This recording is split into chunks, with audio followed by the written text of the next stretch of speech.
Yo, YouTube, what's going on? I have some Pioneer gameplay for you guys today. Uh, yeah, I haven't put any Pioneer videos on my channel yet. I have in my description that I make Pioneer and modern content. I've done pretty much only modern content, so here we are today with some Pioneer. I started out with my favorite deck, Bring to Omnath, I guess is what it's called. So this is a 5-color mid-range deck, held up by Sylvan Caryatid and Fable the Mirror Breaker. That kind of smooths out your draws, fixes your mana in multiple ways, and that's kind of like my view of the core of the deck. You have some of the best removal spells in the format in the form of Leyline Binding and Chain to the Rocks. These are very often 1 mana, if not most of the time. And honestly, this Chain to the Rocks Leyline Binding package is, it's broken. It feels like some of the best removal. I've played the Rakdos midrange deck. Out of all the decks, other midrange decks, this has the best removal. Obviously, having your enchantments just sticking around kind of is sometimes a liability. But for the most part, in this format, it's very strong. The rest of the deck is pretty much just bring to light targets. We have Valki, God of Lies, which is your main win condition. You can actually tutor it with Bring to Light, and then you can cast Cosmic Imposter on the backside. Yeah, that guy just buries your opponent. If you ever played against that guy, you would know that you have to deal with him very quickly, or the game ends very rapidly. Then Selfless Glyphweaver, which is a board wipe. You pick 1 creature or planeswalker, destroy the rest, so you keep one of your things, kill everything else. Pretty strong. And then Hostage Taker, which is mostly for bank busters, but, in a pinch against, a really awesome creature, Hostage Taker will be good. We have Escape to the Wilds, Card Advantage, Slaughter Games. It's good against combo decks. Extinction Event, another sweeper, but also it's quite good against mono green. Courier's Briefcase, you can't tutor that with Bring to Light, but that's a 5th Sylvan Caryatid. Some people play Armored Scrap Gorger in that spot. I find the card advantage off Courier's Briefcase to be on average a little bit better, but if you expect a lot of Greasefang, keep that in mind. Then our last tutor target is Elesh Norn. This is the best Elesh Norn deck in the format, I'm pretty sure at least. Omnath, double card draw, you play 1 land, you get the mana, and you get the life. Double Leyline Binding triggers, double Chain to the Rock triggers, double Hostage Taker triggers as well. So it's very strong. And Elesh Norn is actually just the Torpor Orb is just strong in the format in general. Angels can't beat it. 5-color fires, it also can't beat it, but it also can't kill it. So that's a problem for them. It's a mirror breaker. And it's actually good against humans too. This card is just nuts in the format right now. So this is one of your best cards for sure. In the sideboard, let's start with the cards that I think are most important. We have 4 Bankbuster here. You just need them against Control. Control can be a tough matchup. You often go to time. But if you're able to land a Bankbuster and kind of play their pass-go game with them, Bankbuster is excellent. It just gets you a lot of cards, and then eventually a threat that they're going to have to deal with, and then it gives you a window to resolve some maybe more powerful spells. Rest in Peace is Graveyard Hate, good against Greasefang. Dovin's Veto, generically good card. Same with Disdainful Stroke. We have Jegantha. It's a free roll in this deck. Sometimes you don't have to play it. I've played Obsidian in this spot sometimes, but today I played Jegantha. And then these 4 spots are kind of the flex spots. I played Deafening Clarion in this spot. A lot of people are playing Radiant Flames at the moment. But honestly, I think the Radiant Flames is kind of garbage. You can't Bring to Light for it, because Bring to Light is Radiant Flames is another Converge spell. So if you Bring to Light for it, it does 0 damage. So that kind of seems like nonsense to me, especially since the top end of Radiant Flames is just do 3 damage. The Deafening Clarion has a alternate mode where it can give your creatures lifelink, and you can choose both of them. So you can do 3 to all creatures and then give all your creatures lifelink. Between Omnath being a 4/4 and Elesh Norn being a 4/7, sometimes you get to sweep the board up and then lifelink your creatures and bash in. It just seems better to me. I don't know what's up with the Radiant Flames necessarily, but that's what I've seen people play in that spot. I think Lavinia is pretty much a mainstay. If you don't expect any Lotus Field or Fires or the Mirror, just cut it. That's my only recommendation against those decks. This card is broken. Rending Volley. So Rending Volley is Greasefang, mono white. You can play more of them by cutting this Pithing Needle. You can play less if you don't expect those decks. And then the last card is the Pithing Needle. I hate this card. I've been playing Test of Talents recently. Today I played Pithing Needle because it's kind of more stock. I just wanted to show you guys a more stock list. But Test of Talents, if you wanted to play it over the Pithing Needle, is quite good against creativity. It's actually very good against that blue-white control matchup that I was talking about. It's a lot harder. If you can hit their memory deluges, it gets very hard for them to get ahead of you on cards. They're basically on Teferi or Bust, so that's a game changer. It's also quite hateful against the Lotus Field deck. They usually win with the Sultai Ultimatum, so if you're able to Test of Talents that card, it will remove all of them from the game, and then their life becomes a lot more difficult.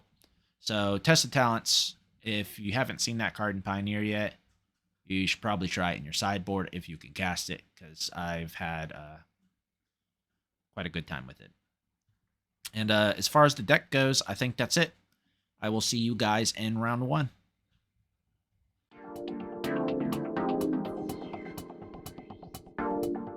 All right, guys, welcome to round 1. We are on the play. We'll take it.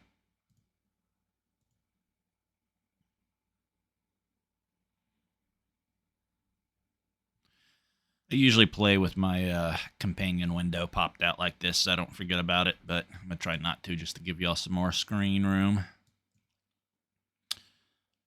Ooh, a Yorion. Okay, this hand does not have enough lands. This one is okay. We'll keep it. Oh, we have to ditch a card, though. It's tough. I think it's just going to be this Chromo Seedshark. We don't need it. If we had a Leyline Binding, maybe we'd keep it over the Fable, but honestly, unlikely. I assume we're against 5-color fires. Yeah. That's usually what Yorion means these days. Now, we'd really like to draw an untapped land.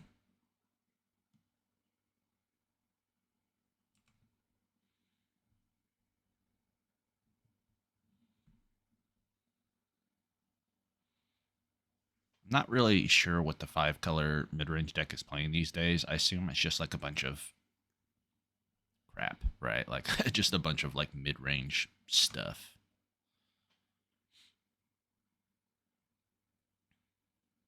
We got a Leyline Binding for their first, I don't know, their first thing, right? So that's good. I think this game we might be a little vulnerable to an Enigmatic for a turn, because we're going to play this Fable whether we draw land or not, and that might put our Leyline Binding down if we don't have a land for next turn.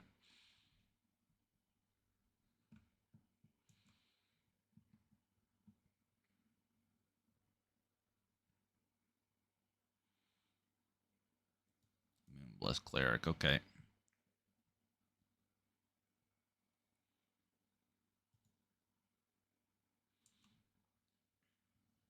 Then again, maybe playing the fires is like not the fires, the Fable's not worth it if we don't draw land, because, I mean, they could just like, okay, we drew the land anyway, so.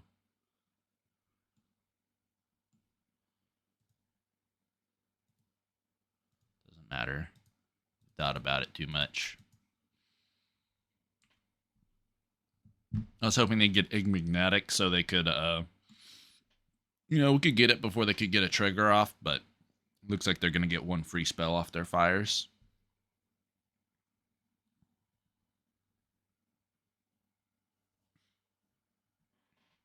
There it is.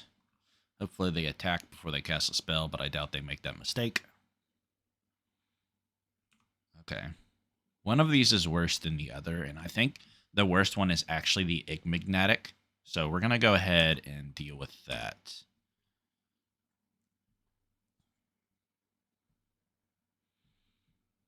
We'll just do it now. There's really nothing punishing me for doing this. You know what, guys? I think we made a mistake. If I had discarded these two cards to Chain to the Rocks and Escape to the Wilds, I could have Bring to Light for an Elesh Norn and then Leyline Binding with my treasure in order to get both of these. So that was a mistake. But honestly, Fires is the least bad of all the cards, so. Yes. Oh no, we drew the Valki.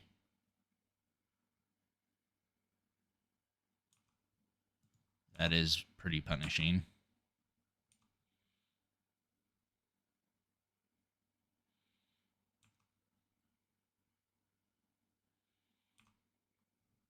So I think I'm going to cast Escape to the Wilds and just make 2 land drops and just kind of save my Bring to Lights to react to whatever they draw. I think I will shock myself. Like, not whatever they draw, like, so I can use my Bring to Lights to answer whatever they have in their hand. And we'll eventually just hardcast this Valki and we'll win that way.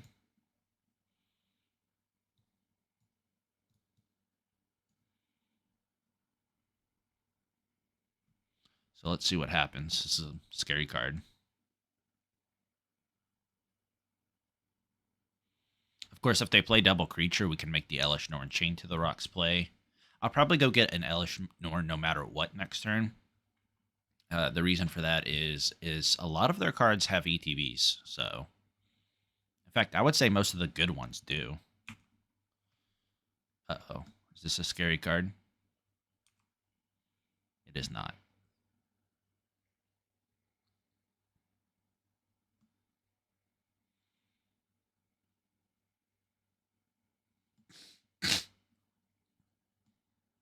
It's kind of scary with Fires. Obviously, the draw 2 part could make their hand really good.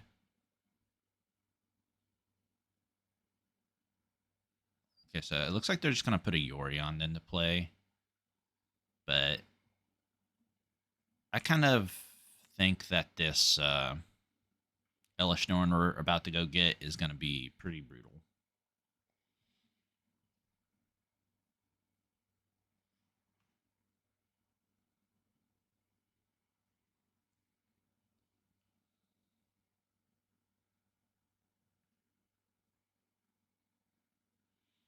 Okay, so they're going to have a lot of cards. Yeah, that Elesh Norn turn might have just been the straight up the play no matter what last turn.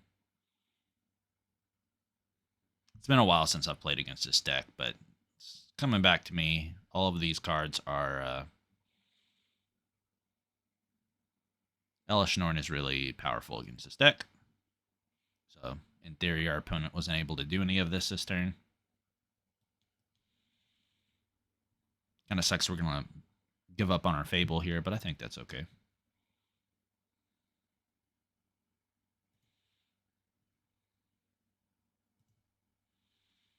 Green, red,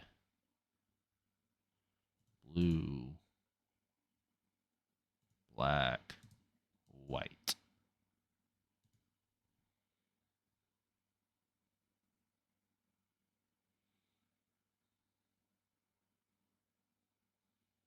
Yep, we'll take this Elesh Norn.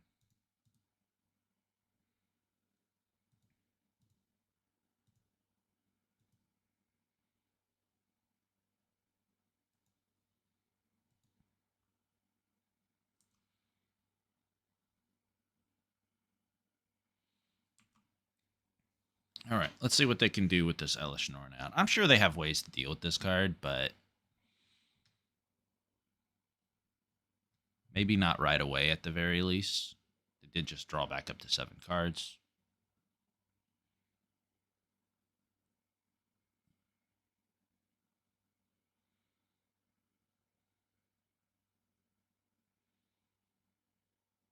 They can draw more cards with this, presumably, as well.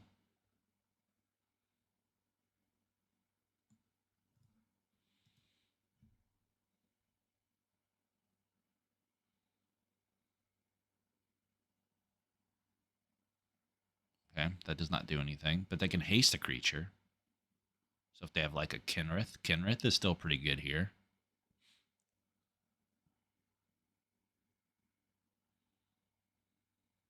Interesting.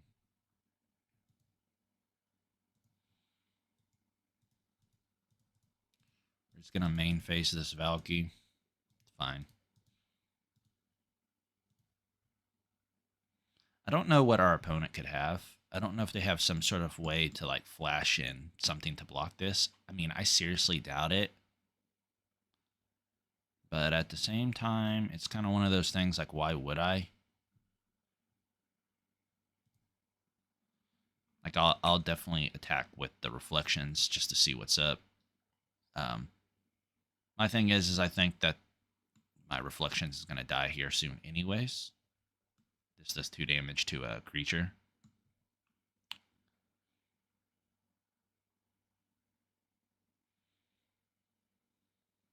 Man, my opponent is really kind of in the tank.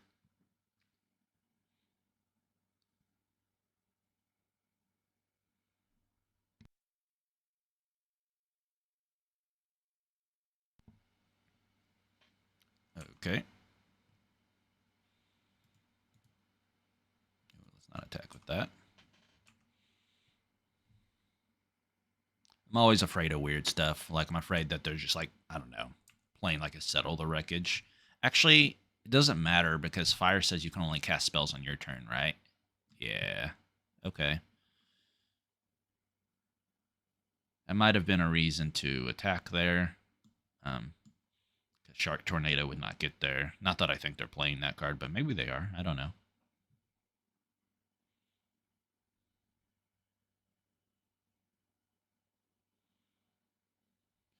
You never quite know what somebody's doing.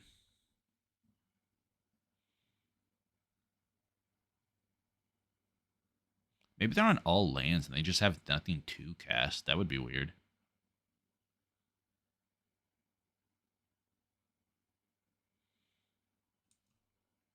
Okay.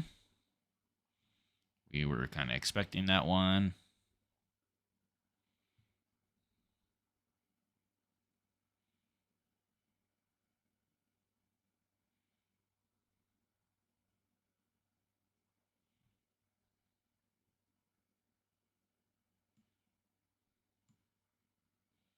I can use this Volcanic Spite to put my Sylvan Caryatid on the bottom. That's kind of cool.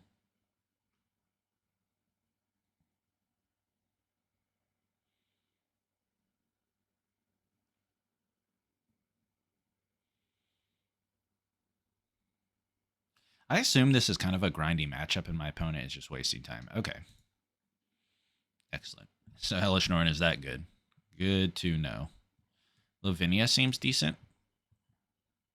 Disdainful Stroke seems decent.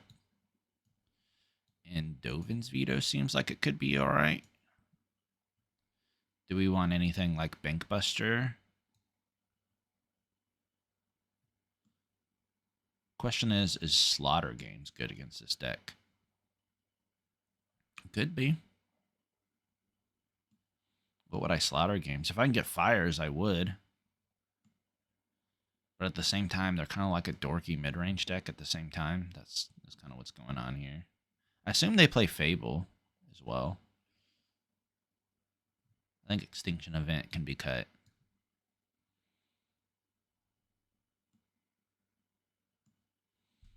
Is the Shark irrelevant? I think the Shark might be irrelevant. They do just dumber stuff. I think I don't need every chain to the rocks.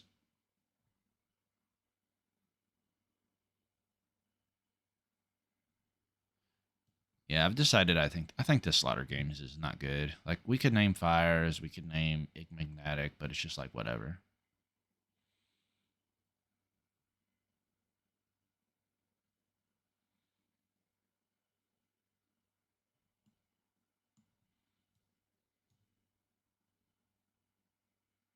All right, we think that's good.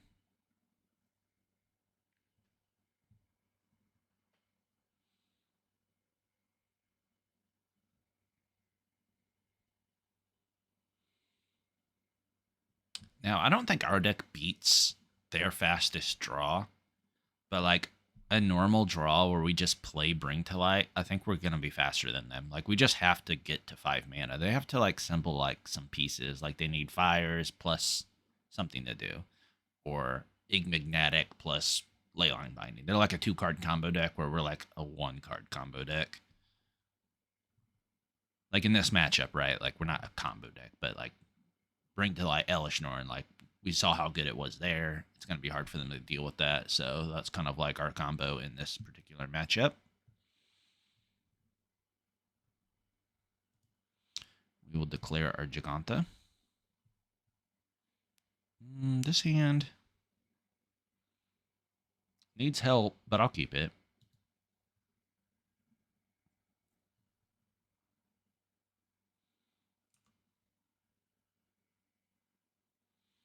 All right, we drew a Sylvan Caryatid. That's actually kind of unfortunate, but I think I will go ahead and cast that next turn. I would like to leave open a Dovin's Veto for their Fable the Mirror Breaker, but that's fine.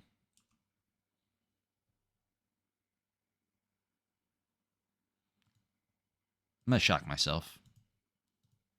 I want to be able to play a tap land next turn and leave open my Dovin's Veto. If I play Forest, I need to play the Sacred Foundry anyway, and it's less suspicious to play it on this turn than the next one, if that makes sense. Like if I shock myself and then pass next turn, that'll be really suspicious.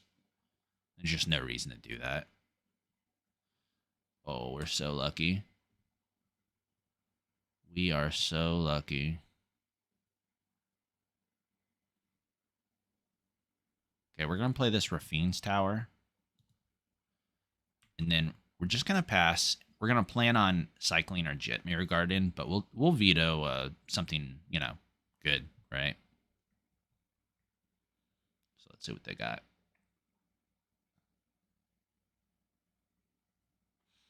And this is kind of what I was talking about, the Sacred Foundry. They might just view this as being like, we had another tap land. Either they didn't have an untapped land or they didn't bite into our veto here.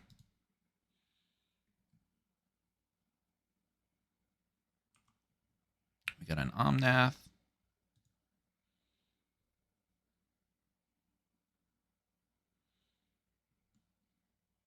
So that makes blue, that makes white. We can leave both those open and still play our Fable. We will do that. We're going to continue leaving veto open. Next turn, we can play Omnath and leave our veto open.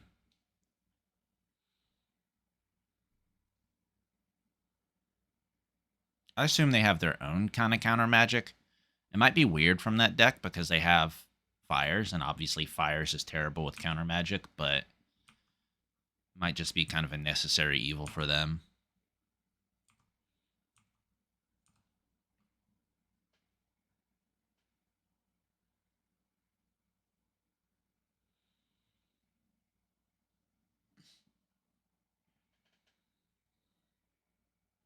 Let's see what they got.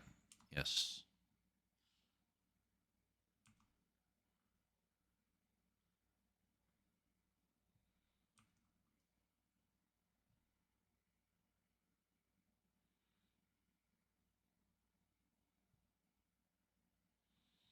They're definitely hitting their land drops. I assume they have more counter magic in their hand, and that's why they're playing this way. So we just aren't going to play into it. Another Bring to Light is obviously excellent. So white, blue, green, red.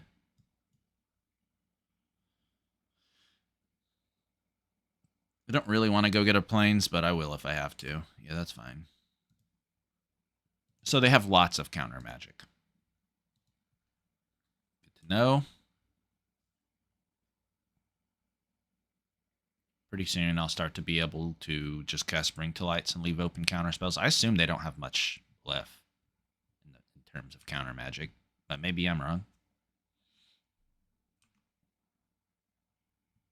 I'll be casting Bring to Lights with Dovin Veto back up very soon.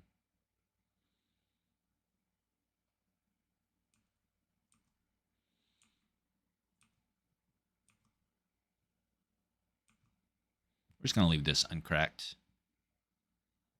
Cool.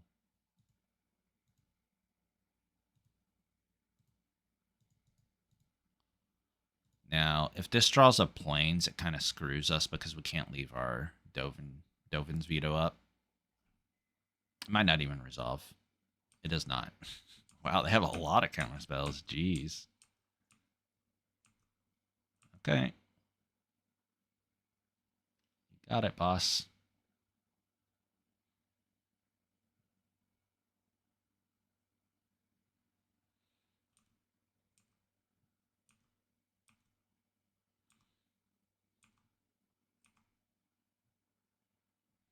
Hostage taker, huh?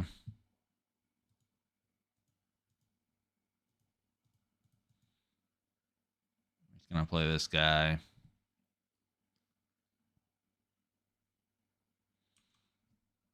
Pass again. I assume they'll play something soon. Maybe not.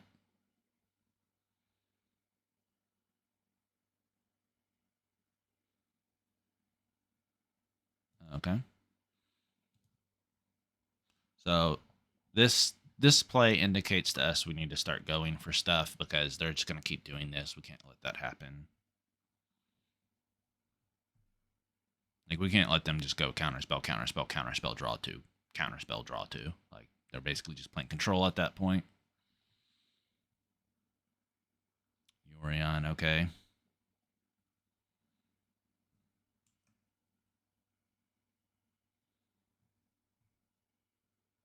Do they play La Yorion is the question.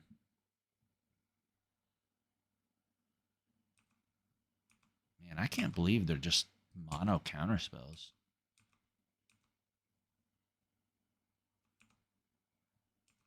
That's wild to me. All right. Let's go for some stuff. We'll get it an island, I think. We'll cast our Bring to Light.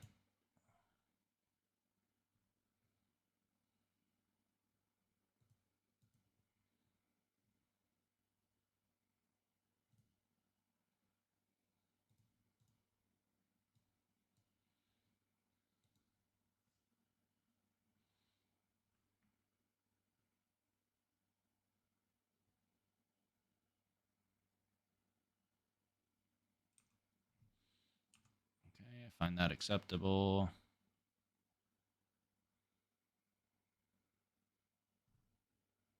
We need to pull up the game log to see how many they top here. One top, one bottom. Excellent. Ooh, I accidentally cast it with 4 colors. I mean, I'm going to try to protect it.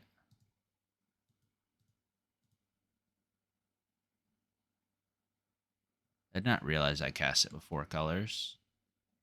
Oh no, such an error. Such an error. Wonder if I can get Lavinia. No, we'll just give Valki. That's fine.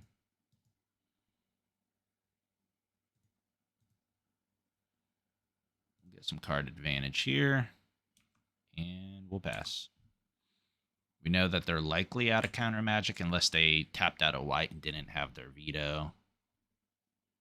Oh, that was such a mistake, guys. Oh, so brutal.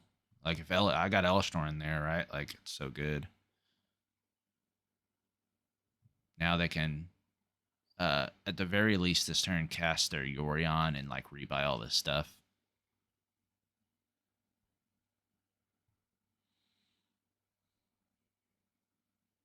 Man, they have a ton of counter spells, man. This might be harder than I thought. I thought this was going to be a pretty good matchup, but if they're just like rocking mono counter spells and just playing this game where they just like play Omen of the Sea and Path to the World Tree and like drawing cards and countering my stuff, it's going to be harder than I thought. Okay.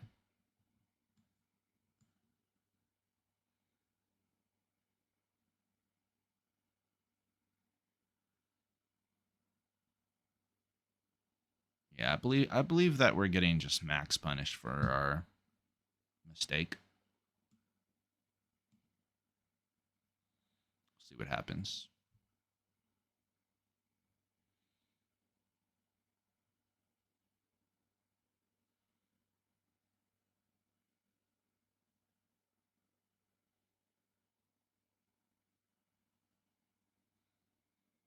They just fully tapping out. That's cool.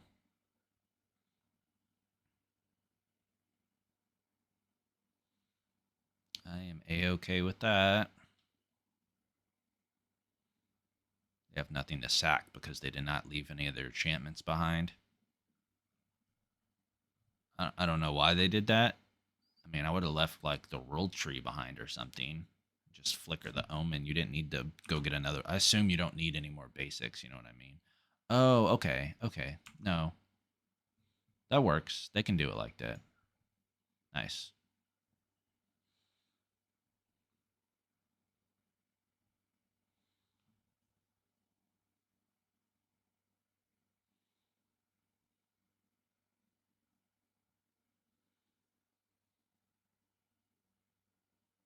I would like to hit some counter magic off of their deck. That would be nice.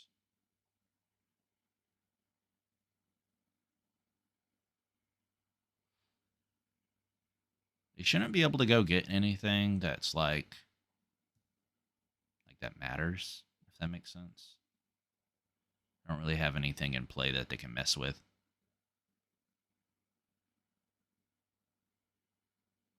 Okay, they're just gonna go get their fires. That's cool.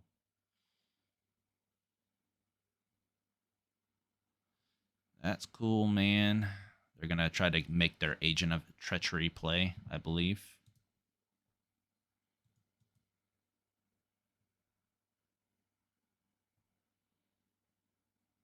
So we'll go get a mountain. We will plus. See what we get. Our own Leyline Binding, that's pretty good. We will green, blue, red, white, black. We're going to leave that untapped. Black.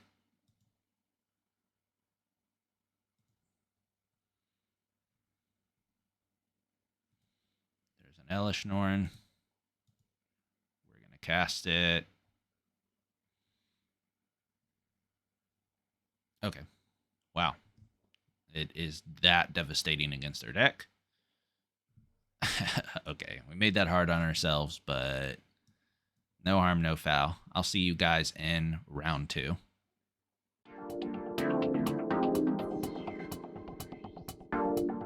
All right, welcome to round 2. We're on the draw here.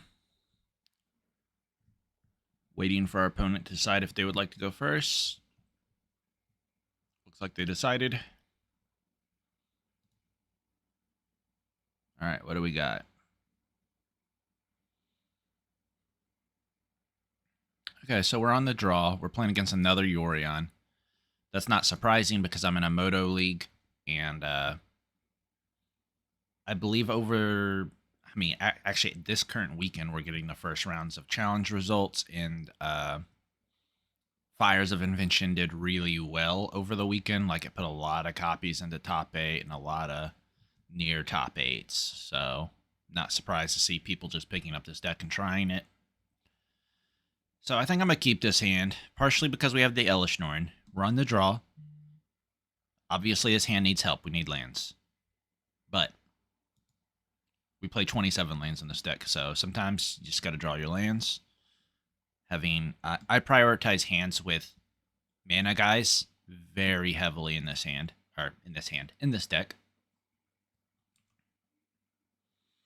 I wish I could show y'all a couple different matchups, but that's just how Moto is. You know, everyone just net decks. So if there's one standout deck of a weekend, the next day everyone is playing it. That's just how it is. All right, we're not drawing our land cards. It's getting desperate.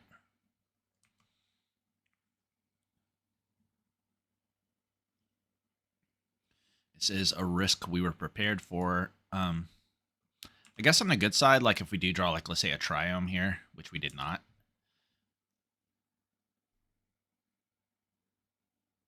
Ooh. If we do draw a Triome, we can use our Courier's Briefcase to make white, and you know, we can binding their stuff, right? All right, they picked up a Yorion. We need hit lands now, though. Okay, perfect. I'll allow it.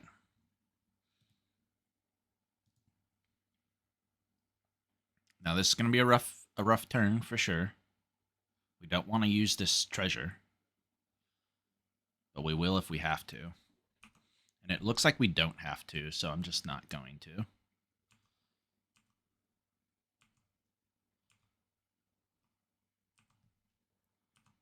Okay. Ooh. Well, let's slam Big Mama here. We've already found out how good this card is in the matchup, so let's just do it.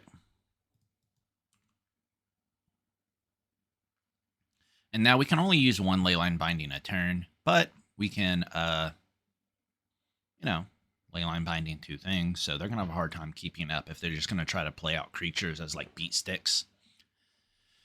Yeah, that's been my experience in this matchup. When I was playing all of the RCQs that I was in, I played this deck pretty much every time. And every time I played this matchup, it was very good. You know, I haven't played the matchup in a while. Obviously, the deck has changed. But it seems Elesh Norn is just as good as it was back then.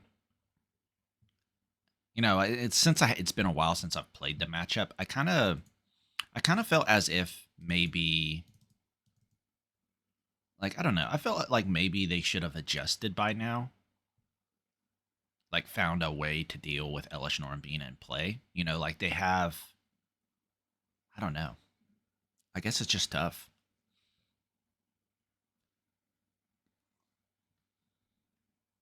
Like, have a bullet card that somehow, like some kind of creature that lets, you know, that lets the Elesh Norn die or get bounced or something. I don't know how they would do that without an ETB, but you think it would be possible.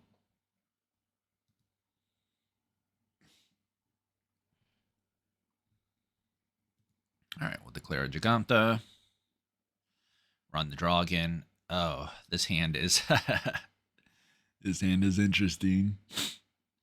You know, I'm gonna keep it. We got the Elesh Norn. Like, let's go. If we draw a Sylvan Caryatid or something, like, we can make something happen.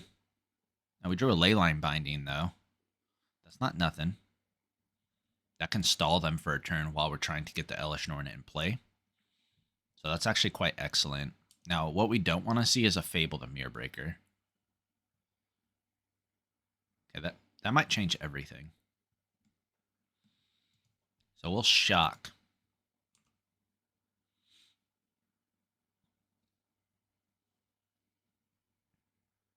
Try to keep them off Fable here. Might scare him into thinking we have a veto. We could also just like binding, I believe. Yeah, that's fine. I don't actually care about that one right there.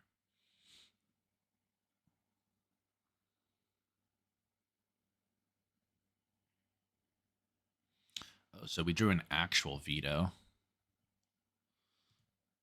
Okay.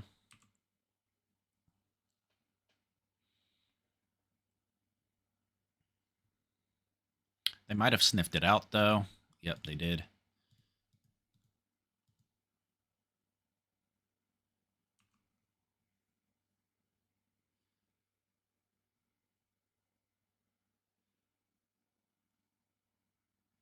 We Drew another Disdainful Stroke. Yeah, I'll just play my Mountain out. That's fine. We'll leave open both. They might be able to cast, like, I don't know, Fires plus leave open Mystical Dispute, and we'll be glad we did that.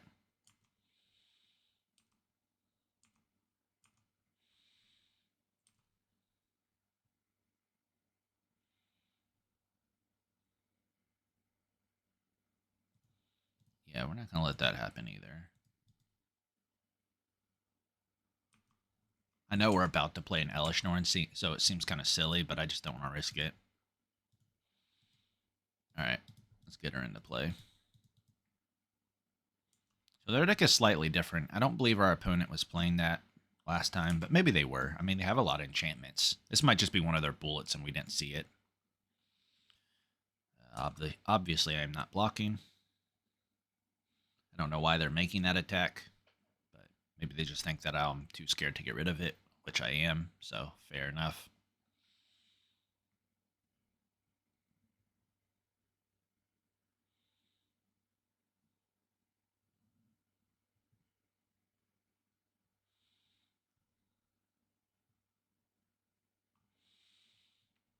Okay.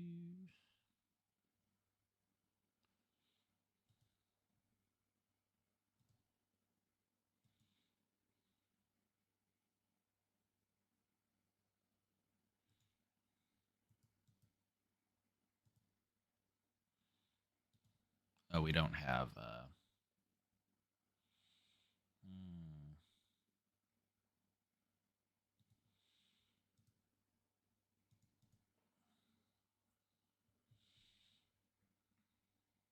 We need our swamp to make this cost 1.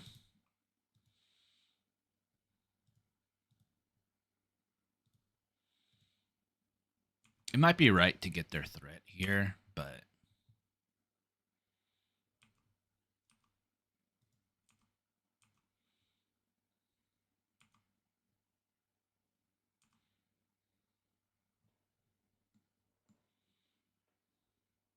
I think they must have like 2 volcanic spites in their hand, and that's what they're trying to do. They're trying to make me block and then like volcanic spite, volcanic spite. That must be what's going on.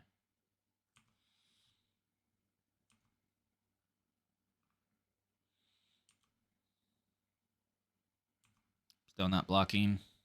Jegantha will block though.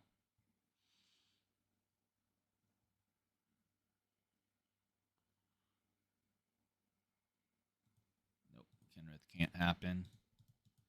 He's one of their few ways to grind this out.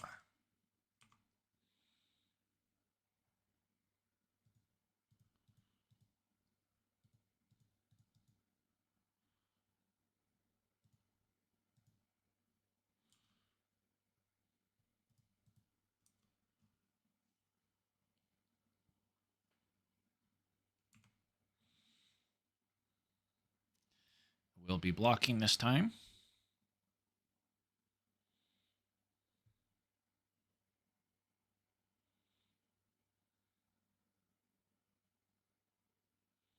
Okay. Yep, they can tutor stuff up. They can get like a Titan of Industry here. Titan of Industry is definitely a big boy. I will have to block Titan of Industry. Hell, I might have to chump it. It's just huge, right? Yeah, so we could die here, for sure.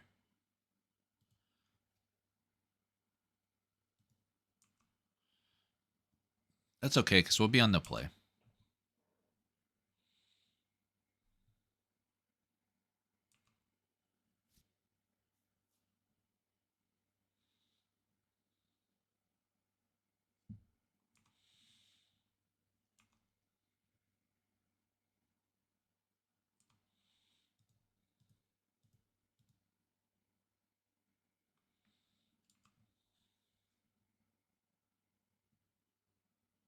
We've got to draw an answer for this guy now.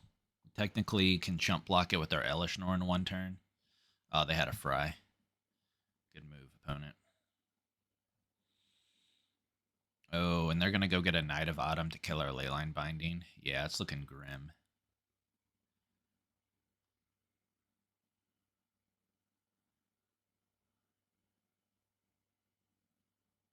Yeah, we just drew one too many lands. I mean, we had, 6 in our opener, so I guess we didn't draw that many lands, but that's all right. I actually think that's unwise of them to do. I do have board wipes in my deck. If I draw a Bring to Light here, I can definitely still win. That's not good enough, though. All right. We'll try again.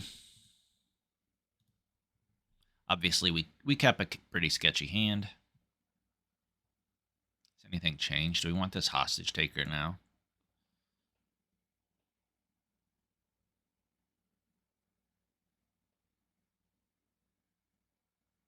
Is it better than Escape? Probably not.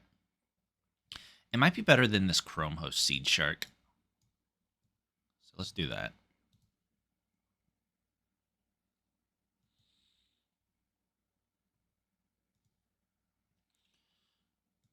We'll declare our companion.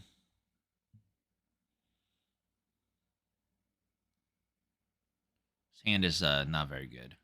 We're going to mulligan.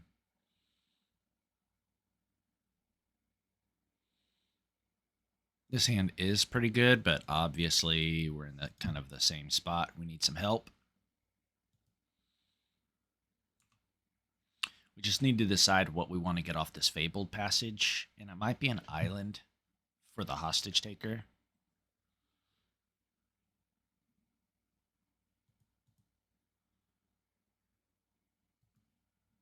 So let's do that. Land. Ooh. Play 27. We need to hit the land. At least we have a Leyline Binding that costs 2. That'll help us. And if we draw any untapped land, we can hostage taker a Goblin Shaman.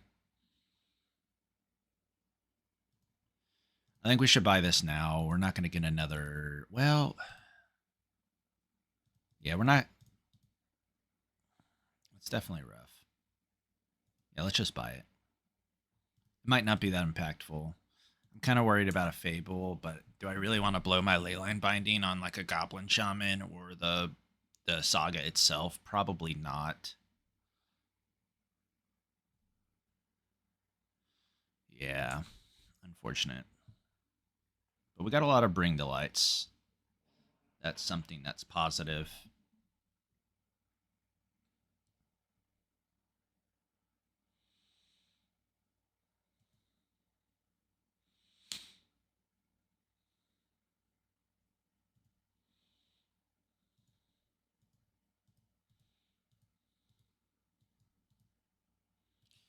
It could be right to hostage taker. We're going to give him some mana here, but we just want to keep the lands coming.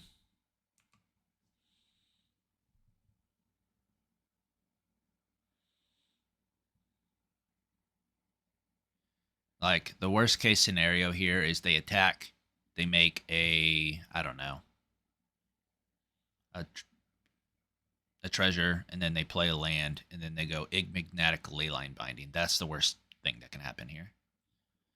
They only discard a fires too, so it's worth mentioning. They might be short on lands.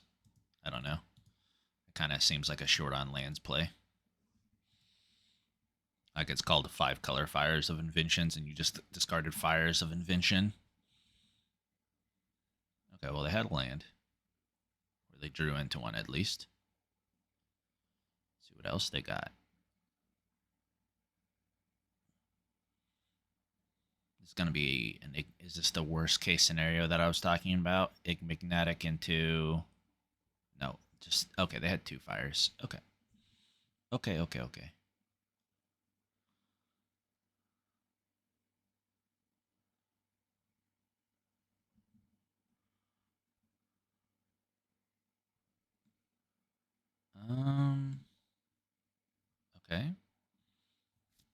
That's definitely interesting. I wonder if they have Spell Pierce. That'd be really, really weird.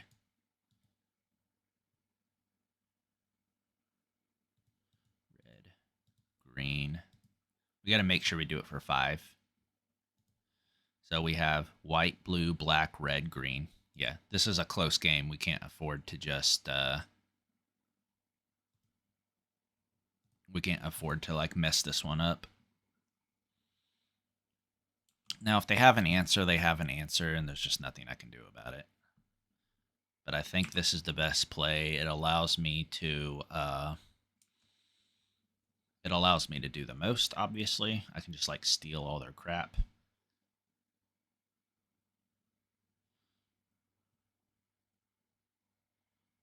I'm going to preserve my life total just in case I'm in a winning spot.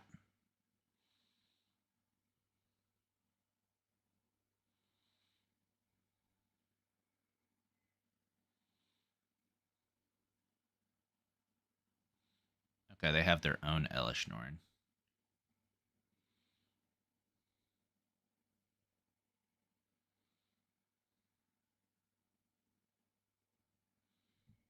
I hope we draw a land here. That's the best case scenario for us. Well, I should have been more specific. An untapped land is what I would have liked to draw. We'll do this again.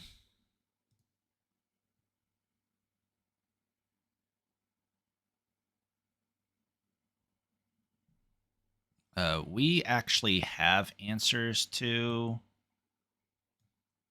Elesh Norn here. And we have a couple good ones. We could Selfless Glyphweaver, kill all their stuff, let our stuff survive, or we could Valki and steal their Elesh Norn. Both are good options. I think it's actually we Selfless Glyphweaver instead of Valki. The Valki will die. And if something happens to my Elesh Norn, I want to make sure you know, the board stays healthy, right? Oh, they get this trigger. That's okay. Yep. I'm okay with that. I'll play my land here. I'll attack. They're not going to get any... They're not going to get a trigger off that anyways. I'm just going to steal all their stuff. That's okay.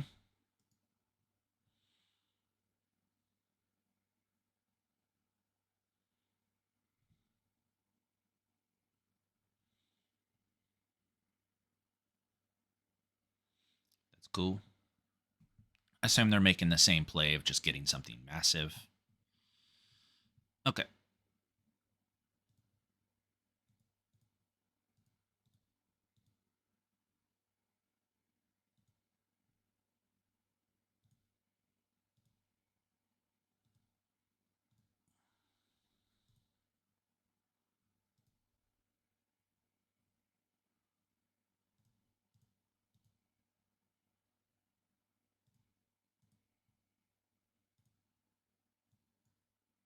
Okay.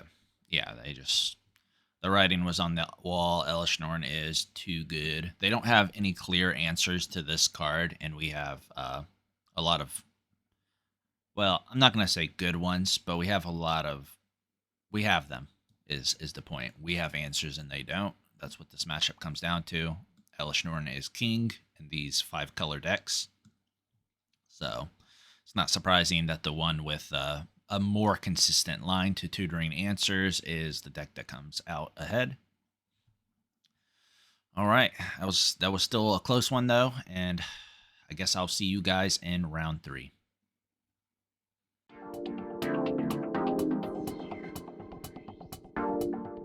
Okay, guys, we are in round 3, 2-0 on the draw. We'll declare our guy here.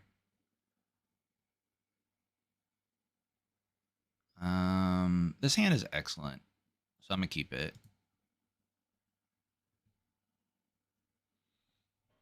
We have all of our colors. We have a cheap removal spell. We got another cheap removal spell. If this combo deck, Slaughter Games will be good. If not, it'll be bad. But that's okay. We can even cast our Hostage Taker. So, if this is a creature deck, chances that we're able to beat them up pretty good are probably going to be okay.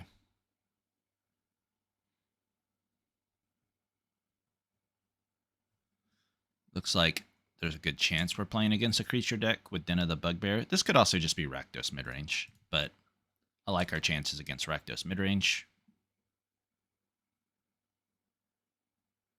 I believe if we play our Proving Grounds next turn, we have Leyline Binding. We'll have black, red, green,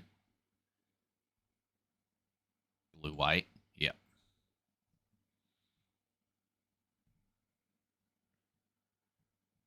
So if they cast something like a Bankbuster, we might choose to Leyline Binding it. Now, Hostage Taker is really good against... Hostage Taker is really good against Bankbuster, but I don't want them to draw cards off of it. We'll just get rid of this.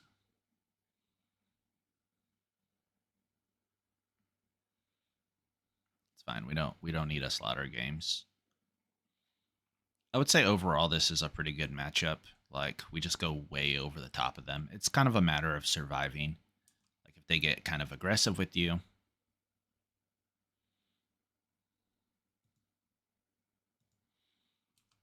we will Leyline Binding pretty much anything, just so we can cast our Fable on curve.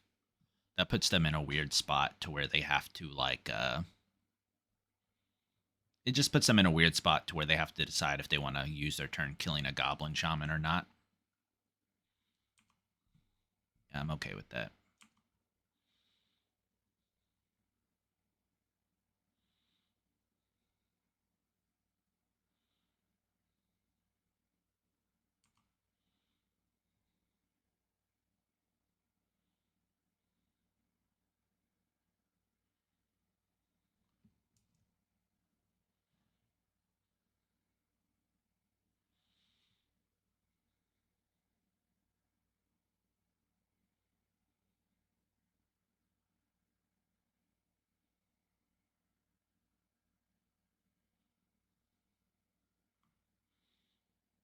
Our opponent is tanking.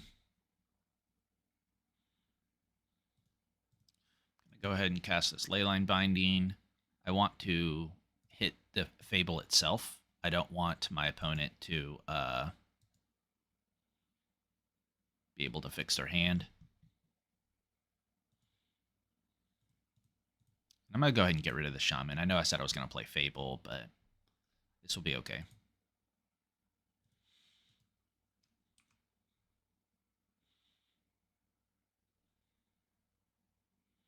We don't want to see a Shieldred, obviously. That's what we're most scared of. Another Fable.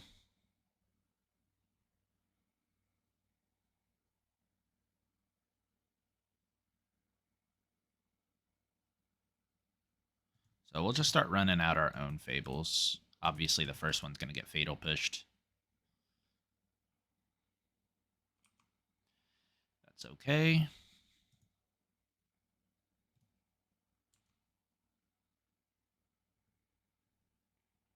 We might ditch this Hostage Taker. We'll see.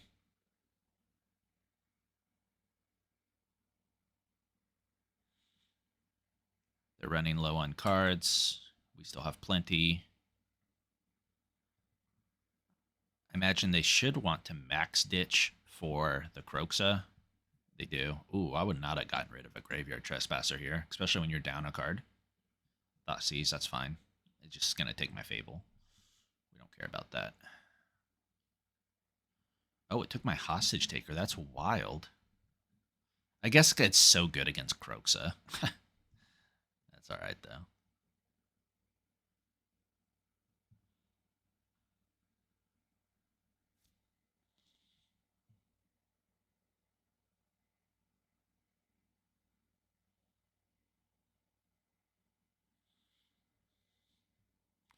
So I would say overall we're maybe slightly behind here. We'll see what we can do. Okay, we're definitely going to get rid of lands. We don't need those. Like we do, but...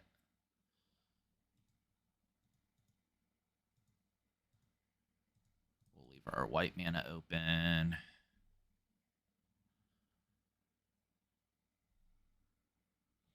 We'll play this land, but if we draw a land, we'll definitely discard it to our Fable.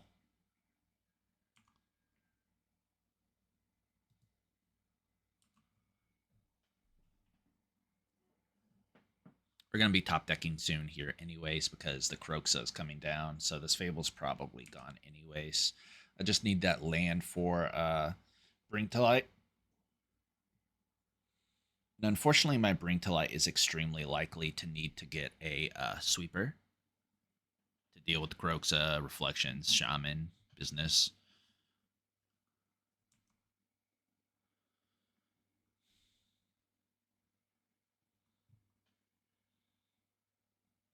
Okay.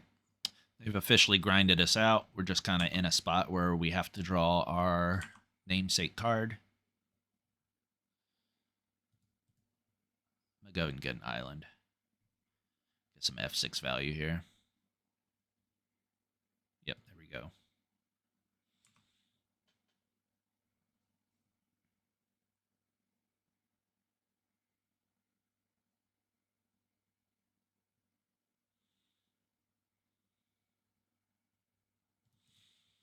Okay.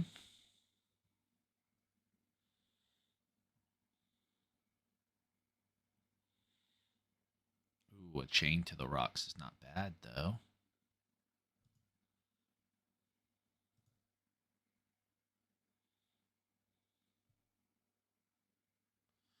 I might as well just take it.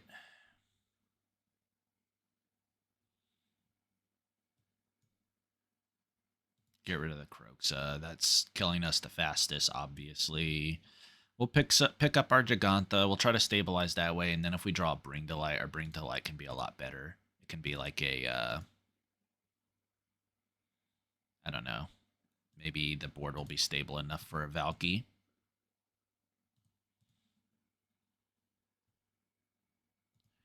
We're definitely a little bit on the ropes here, but that's okay.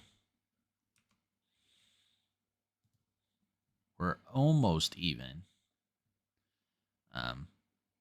Almost even. You know, they have Thoughtseize in their deck, so they're going to be drawing into those.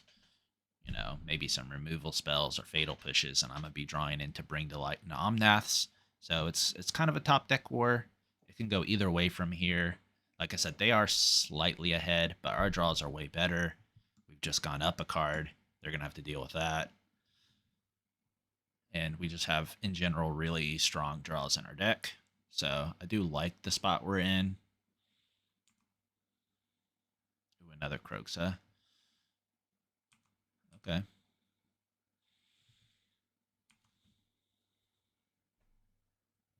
They should want to trade their Goblin Shaman token off this turn. If they don't, I mean, they could die pretty quick.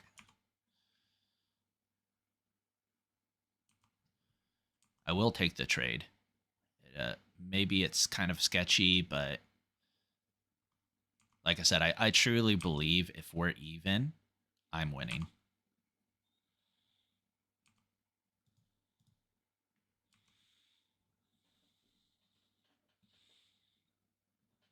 Like I could just do the Fable, make a copy, make a copy, make a copy, make a copy, but that doesn't like kill him or anything.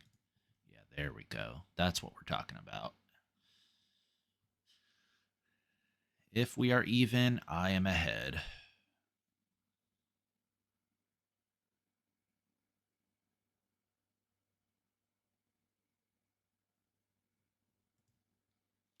So we'll go blue, white, red, green. We'll leave open white in case we draw one of our removal spells. Oops. Red, green. There we go. And we did draw one of our removal spells here. We'll go ahead and use it. We'll be hellbent, but that's okay. We just don't want them to draw, like, let's say, a, I don't know. We don't want them to draw, like, a, you know, a Thoughtseize or whatever to strip it out of my hand. Or they could actually draw a, what's it called? The little vampire, Bloodtide Harvester. That would be brutal. So just get rid of it now.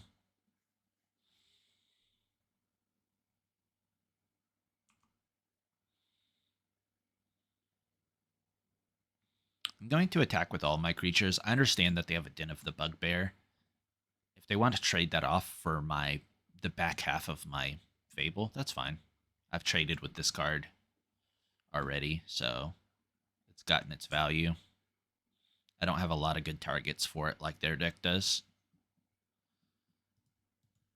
A lot of my creatures are legends.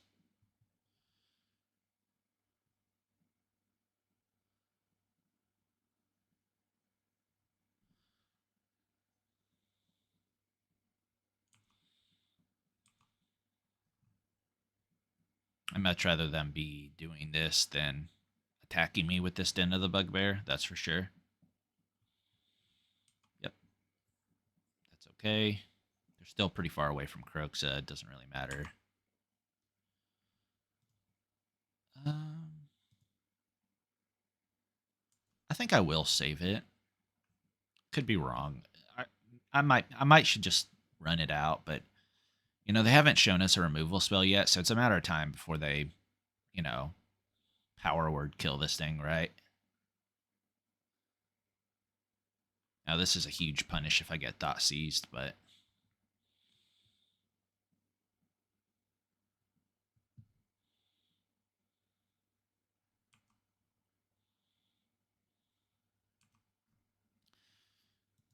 they're going to be rebuilding into their Kroxa here pretty quickly.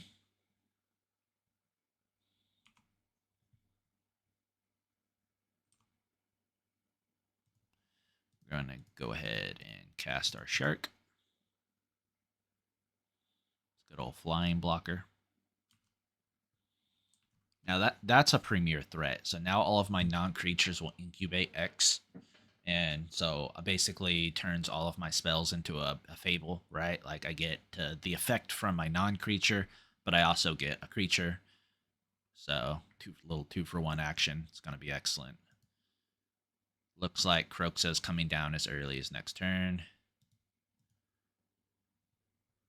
I don't know what they got there. I could not see.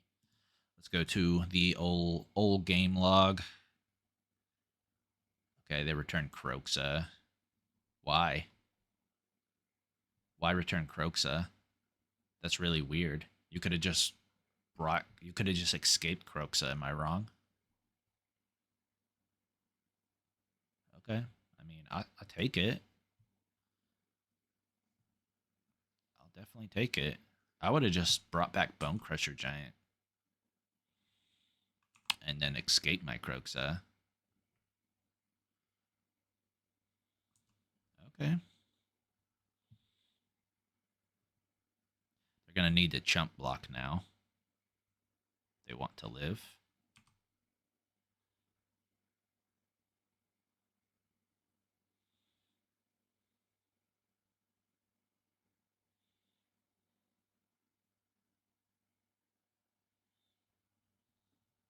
Still haven't drawn a Bring to Light. It's kind of disappointing. Bring to Light super strong here.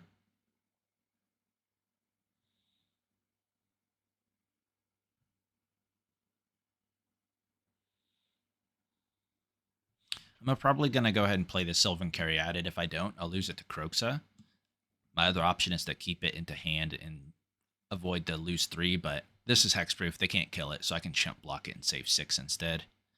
That was an early concession. Let's see what we're going to draw into. Bring the Light. Yeah, they were dead. They knew it. All right, what do we want to sideboard, guys? Obviously, I have a place at a Bankbuster, but I kind of view this as being more good against control than against mid-range. Like, as you see there, we were doing really well for ourselves. But we'll go ahead and pretend like we're going to side them in and just cut the cards that I think are a little bit worse. For example, Slaughter Games, Extinction Event.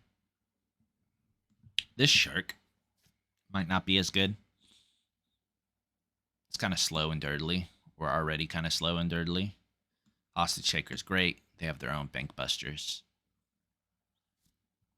I might cut 1 Chain to the Rocks. And I think I'm going to cut 1 Mana Guy.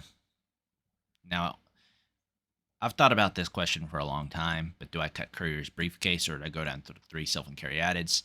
Obviously, Caryatid's better. It's hexproof. They can't kill it. It's a permanent mana source instead of a temporary one. But this is the better card to draw. Like, sometimes you draw this and then just draw 3 cards, and that's pretty devastating against their deck. But, I mean, it's just a one-of, so I've been cutting this for I don't know how long now, but in this matchup, that's what I've been cutting. I don't know if it's right. I should probably test the cutting one Sylvan Caryatid. This hand is complete garbage, so we're going to mulligan. This hand is better. Obviously, we are going to lose our stuff, but that's okay. We don't need double Sacred Foundry. We already got one. Let's see how many Thought Seizes they got. Uno. We're at 1. Excellent. All according to plan. Ketria Triome. I'm going to play it for now. Maybe it's wrong. I could save it to cycle, but for now, I would just like to hit my land drops. Like, I will hit every land drop in my hand pretty comfortably.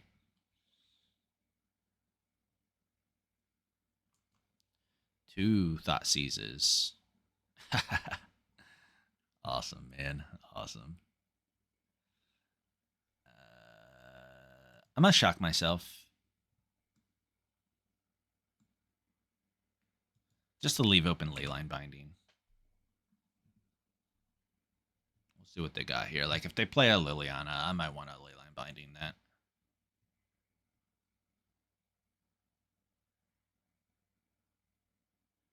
I mean, to be honest, I'll probably Leyline Binding anything, to be fair.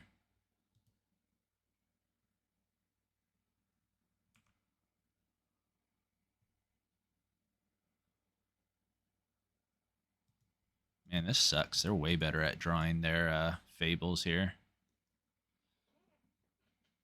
So I can give them mana, or I can give them card selection. My hand sucks, so I'm going to take their cards. I favor that anyways. Hostage Taker will eventually fix my problem here.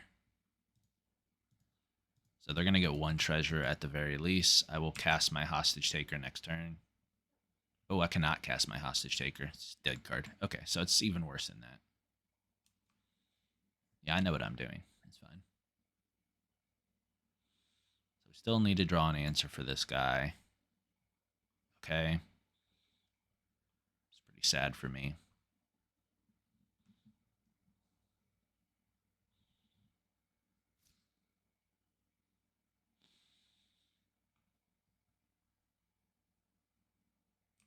I would like to draw a Sylvan Caryatid so this doesn't flip.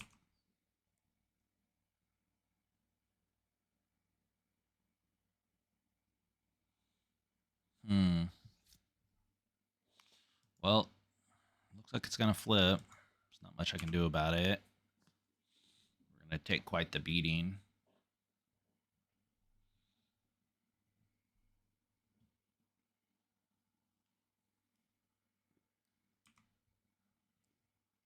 All right, let's see what happens. Bring to Light is still pretty good here.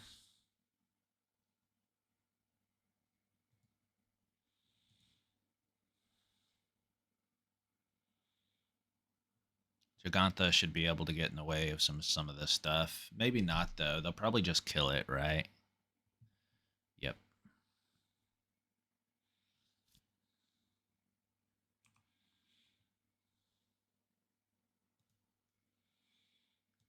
Well, we'll give it the old college try, but I think this one, we're just too far behind. They just had, you know, too many duresses, and we were already on a mulligan.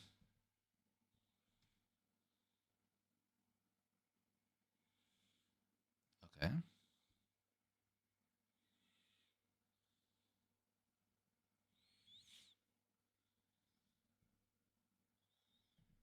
Interesting.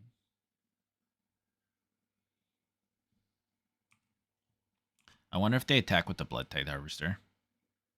They don't. I think I would have, but I get that they want to clear the Jegantha out of the way. But I personally would not have. I would have just attacked with it. just keep playing creatures. You know, I'd be at what would I be at? 2. I'd be at 2 right now. And then every creature you have is lethal next turn. Like, yeah, I still have the Jegantha, but now I only have to deal with 2 creatures.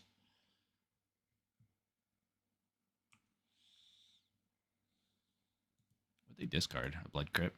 That's fair. I would like to draw a Fabled Passage. That's my best draw, because then I can Hostage Taker. Oh, what is this? Disgusting.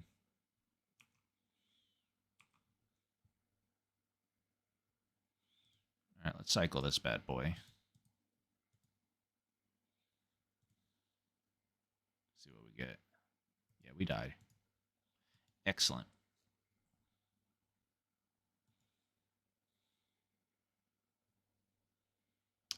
Do we want to change anything? I think we may want that additional chain to the rocks. I could see that being a thing. They have that weird flying thing, so they're, I assume, maybe slightly more aggressive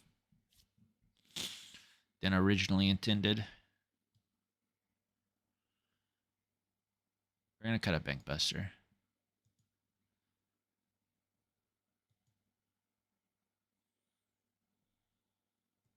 No point in drawing extra cards if we're dead.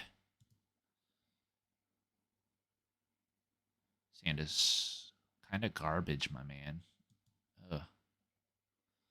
Alright, this is better.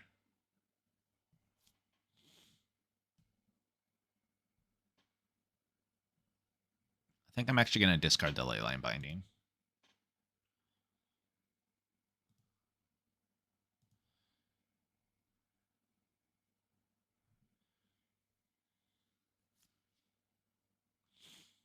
Chain to the Rocks can be cast a little bit easier. Most of the stuff I think I'm worried about are cards. Hopefully my opponent has a turn 1 Duress and not a turn 1 Thoughtseize. I actually would like to keep my Sylvan Caryatid this game.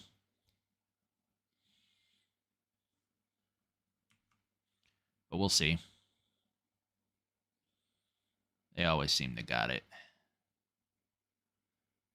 Yeah, they got it. That's unfortunate.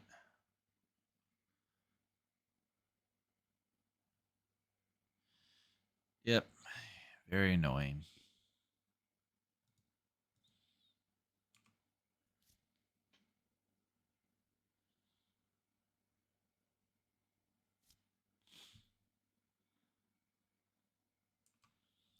Got another one? No.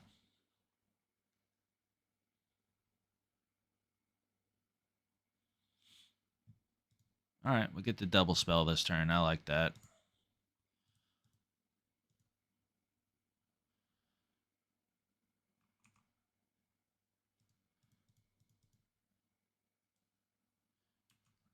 Alright, here you go, Rakdos deck. We got a Bankbuster.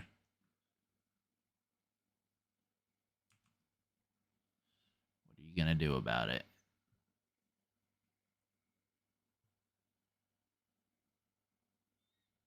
You're going to Blood Tithe Harvester. That's fair. That's a fair thing to do. We're going to go ahead and put our Omnath into the world.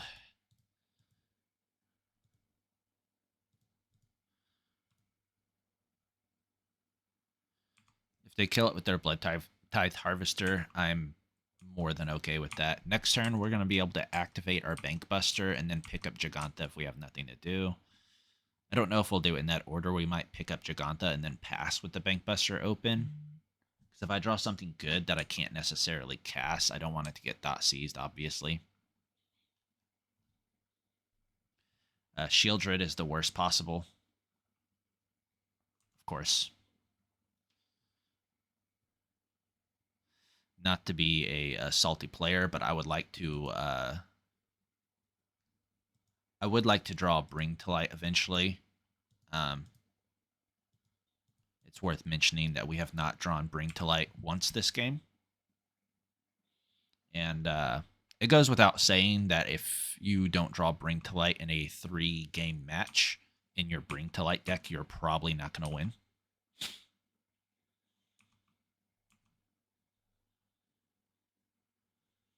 So our opponent has been a little fortunate that we have not actually drawn a Bring to Light. I guess we did draw a Bring to Light in one of our openers, but it got, you know, duress.cease duress. That's fine.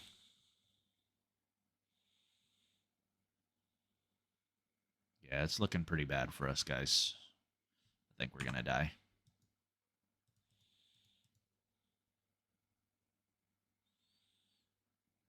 Okay.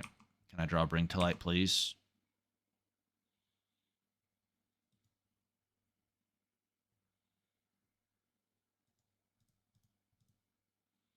We just die, guys. There's nothing I can do. Yep. All right. Well, that was unfortunate. We cast Bring to Light 0 times in a 3-game match. So, I mean, them be the beats sometimes. So, I will tell you that in general, this is a good matchup. Like, our opponent is on nothing. Like, look, they're really far behind. The same was true last game. If I had drawn Bring to Light at any point in time while I was top decking, they would have lost. When you play this deck, this 5-color mid-range deck, this is what you want to play against, Rakdos. This deck sucks against this. Well, I say it sucks, but it sucks against this deck. It's not good against this deck. You just go way over them. They struggle with this card. They struggle with this card. You struggle with this card. You just have a very high density of cards that... you have a very high density of cards that they care about. They don't want you to play, and they have a very low density of cards that you care about. Like Shieldred is one of them, but then again, you have Leyline Binding, you have Chain to the Rocks. All of your answers are clean against theirs. Of course, there's no clean answer to Fable, but that's true for every deck. So that's just part of the format. But yeah, kind of unfortunate. Never drew a Bring to Light. So we'll go ahead and stop holding our opponent hostage here. We're going to see how far away we were from it, just so we can complain.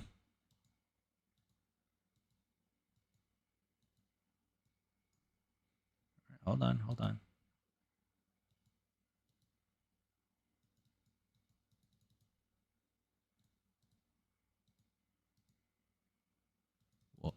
I'll show you. I'll show you where we're at. Oh, we ran out of time, apparently. We cannot draw any more cards. All right, well, I'll see you guys in round 4.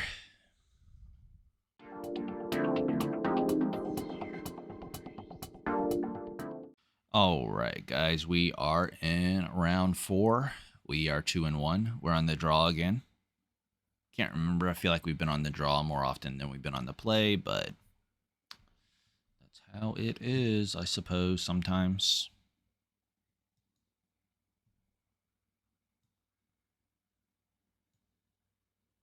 I played a league on my own the other day, and I swear to you, I was on the play like every game, and Magic is so much easier on the play.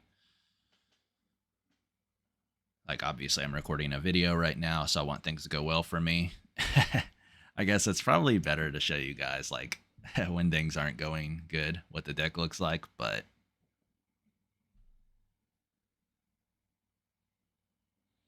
Oh no, our opponent is slow. Let's see if he's saying anything to us. He's not. Oh no. We'll talk to him a little bit and see if he's okay.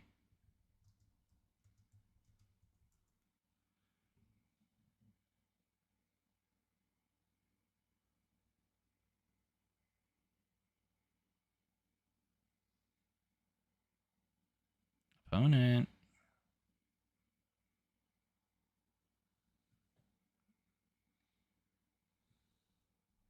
No, it could just be his internet, right? Like you queue into a match and your internet dies. I get it, but this happens so often.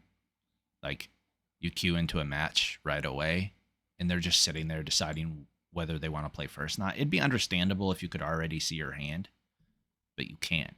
So it's like they queued into a match and just like walked off. Like a moto queue is like a long moto queue is like 3 minutes.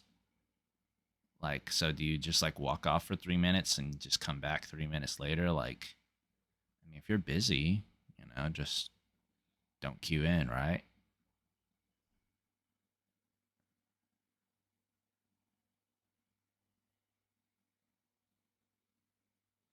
Like, he's got 22 minutes. Like, you know, he's entitled to take as much of his 22 minutes or his 25 minutes as he wants, but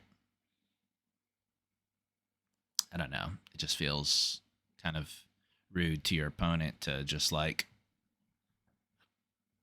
I don't know, just be away from your computer. You know, I get stuff happens. People have like kids, or, you know, the pizza delivery guy is delivering your large pizza and your liter of cola and your bag of Doritos, and you have to go get it. But like, you can do that and then queue in once you get your stuff. I mean, if he never shows up, like, obviously it's his internet. Nobody's ever queued up and then just like time themselves out. Well, I shouldn't say nobody. Somebody has done that on purpose for whatever reason. Maybe they get like sick kicks. It's kind of looking like this guy has internet problems, maybe. Nah, he just walked off. He just queued in and walked off. Fair enough. What do we got? What do we got? Oh, no. Why are they doing this to me? Okay, so what do we got here? Do we need to mulligan?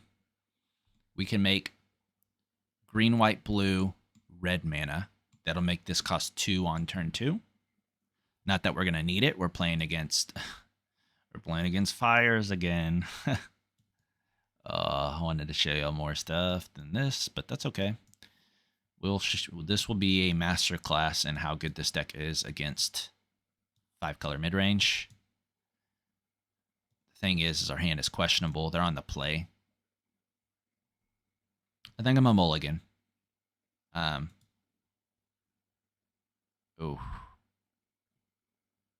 Yeah, we're going to mulligan again. Like I said, I value mana guys in this deck. So since I was kind of on a medium hand, I decided to go ahead and let it go. This one is definitely a keep. We don't want this. We don't need another Sacred Foundry, I believe. Yeah, I value mana guys very heavily in this deck. So if you know the matchup because they have a Yorion and you think your hand is a little bit on the medium side, you should just throw it back. There's no point in keeping a hand that doesn't have a mana guy that's medium. You should just mulligan at least once. You have a lot of lands. It's very rare to just need to keep a medium hand. This isn't Rakdos midrange. Like, you have powerful draws. So no reason to keep a medium hand. You can win on 6 just as easily as you can win on whatever. Oh, that's brutal. This guy knows what's up with the Sylvan Caryatid. He knows how good that is in this deck. Little does he know how good it is against my hand because I don't have lands. I basically just have to rip land. That's a pretty bad spot to be in. I'm not going to lie, especially when they're on their Fires of Invention turn.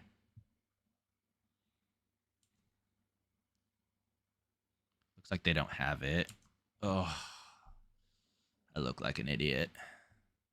I've drawn. My deck is very upsetty spaghetti with me. They're like, oh, you're complaining about not drawing Bring to Light in the first 30 cards of your deck? Here. About your first 3 draw steps are Bring to Light. Sick, man. Okay, this is not what I thought it was. Or at least I assume it's not. It may be, for all I know. This feels like something different. It doesn't feel like Fires. Either that or it's a weird Fires deck. We'll take the Shark, I guess. I mean, what can you do, right? We'll try to Hostage Taker the Ezekiel Chariot if we can. If we can. We have to draw a Fabled Passage specifically. But if not, we'll just play Omnath. That's okay. Omnath is good too. In fact, I might play Omnath anyway. Now that I think about it, like I don't want, if I draw Fabled Passage, do I really want to get a swamp? Not really. It, it is worth mentioning that my first hand was better against what they're doing right now than what I got going on. Yeah, we're just gonna scoop it up. We're dead next turn. All right, cool. Don't know what I'm playing against. I assume Dovin's Veto's good. Like, I don't know. I assume Disdainful Stroke is good. Like, I don't know. Like, I just don't. I'm gonna cut these chain to the rocks. Maybe it's bad. And I'm gonna cut the slaughter games in this Extinction Event because I don't know what I'm playing against. So where do we go from here? Kind of weird to have Deafening Clarion into 4 mana make 2/2/2/2s. I didn't think about that at the time, but that's pretty weird. I just want a couple bank busters. I'll leave a couple chains in. It's fine. It's not too many. We're gonna need more information to sideboard correctly. Like this Lavinia could be good. They could be a fire deck still, right? Like for sure. We just don't have enough info. Alright, we're keeping. It needs help, but that's okay. We got some card draw here.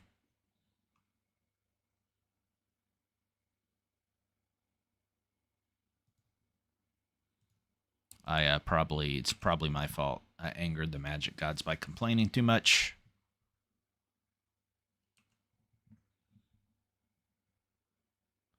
They are definitely rude like that. That's just how it is.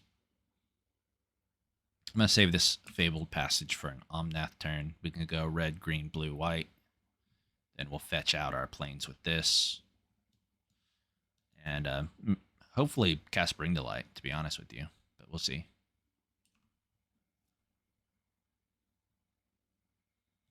Okay. We have a few Omnaths.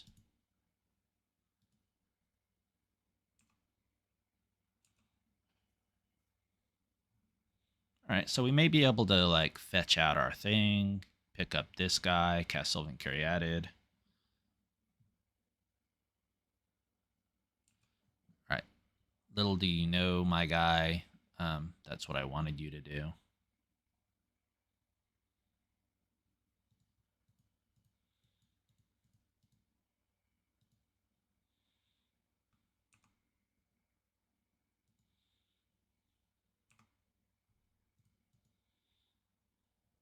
Alright, I have to get Swamp here, unfortunately. I know that seems like a really savage thing to do, considering I don't have white mana outside of my Sylvan Caryatid. But I'm going to go ahead and get this Elesh Norn.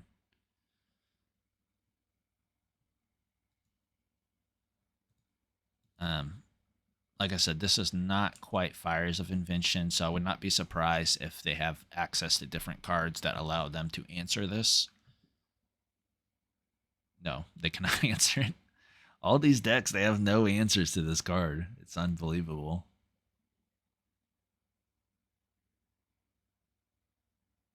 I mean, let's just do it again, right? It's chance I want Lavinia, but they haven't shown me a Fires yet. It doesn't look like a Fires deck to me. I mean, it probably is. It just doesn't look that way to me. I might keep this one. They're on the play, and I got a Dovin's Veto.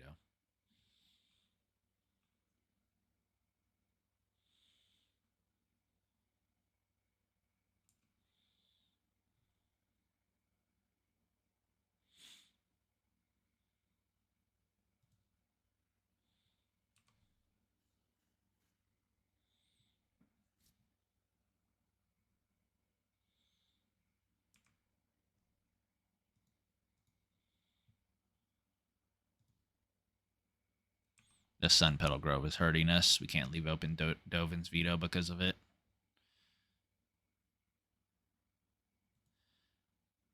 But we can just bluff like a negate, so we'll do that. Maybe it'll freak our opponent out. Okay. I think it successfully did that. Now we're just going to leave open our Dovin's Veto for the rest of the game. Starting next turn, we'll start from Sylvan Caryatid and work up our curve here. Seems pretty reasonable to me.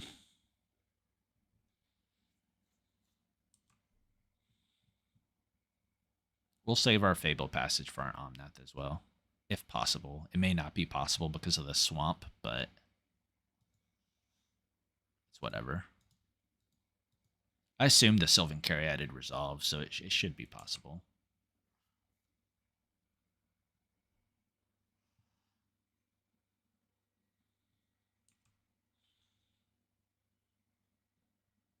I would actually like to draw a land here.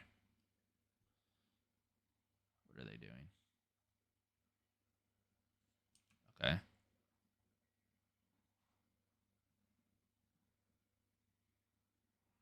So I don't want to tap out of my veto.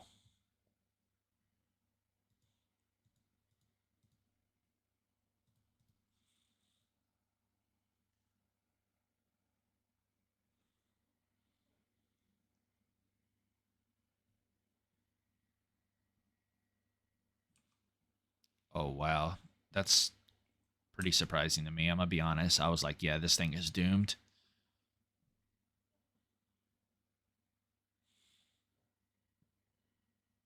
Okay. I mean, I'm not countering a Leyline Binding, that's for sure. Like, I'm more than happy with my Shaman here. Like, I'm hitting my land drops.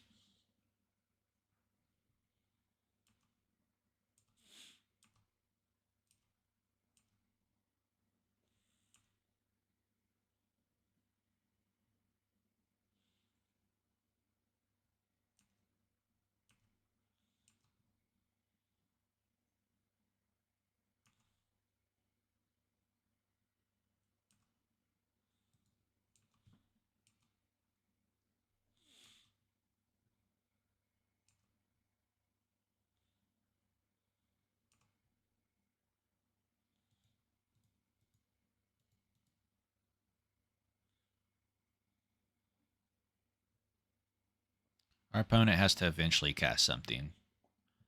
Like, I don't know. Yeah, that's fine. I'll allow it. I'm not fighting over that. So our opponent, what, they hit one more land drop than us? No.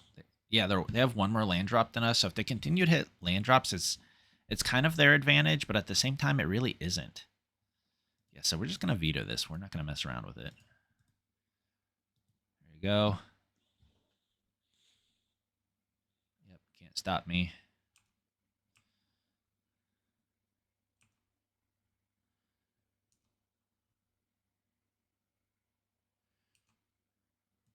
I think I'm going to go ahead and use my Leyline Binding.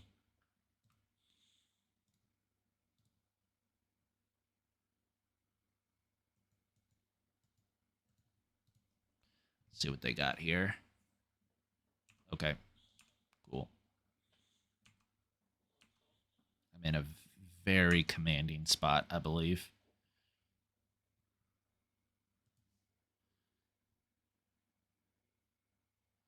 I might actually no discard, just straight up. Yeah, no discard.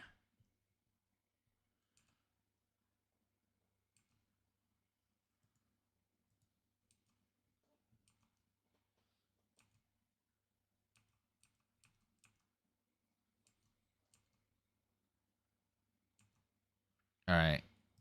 I'm going to live life a little dangerously here. If they have like well,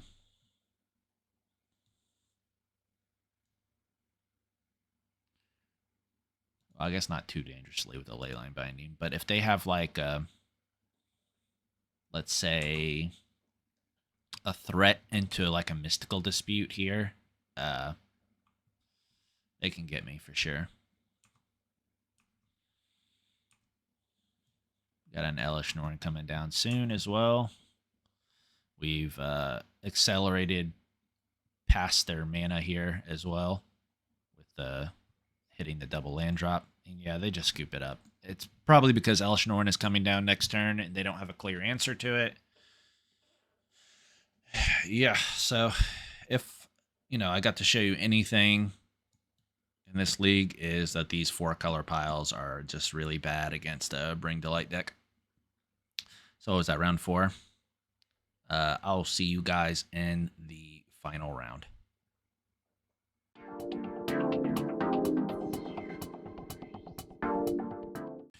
All right, guys, welcome to the final round.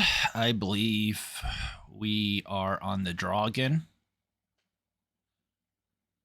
which sucks. Our hand is slow, but I'm going to keep it.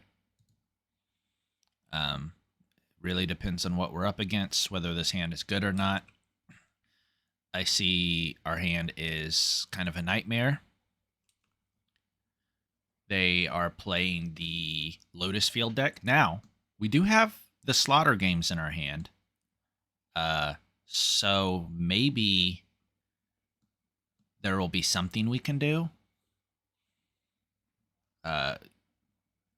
Probably not. Oh, what is this? Satyr Waif? I didn't know they played that card. Oh.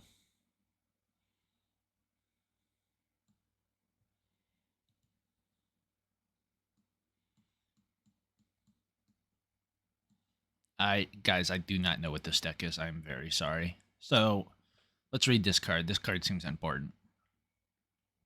When Storm Herald enters the battlefield, return any number of aura cards from your graveyard to the battlefield attached to creatures you control.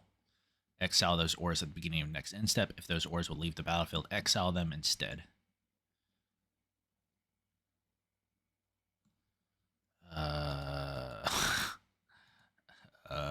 Okay. I gotta play this, right? I have to go get my mountain for my Fable. I thought we were playing against Lotus Field, but this is not Lotus Field. This is something else. Okay.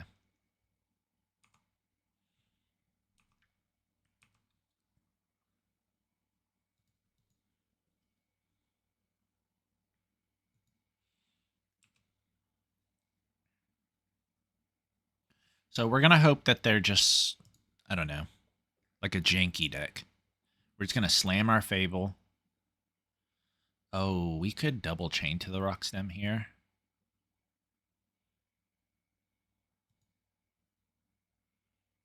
Yeah, let's do that.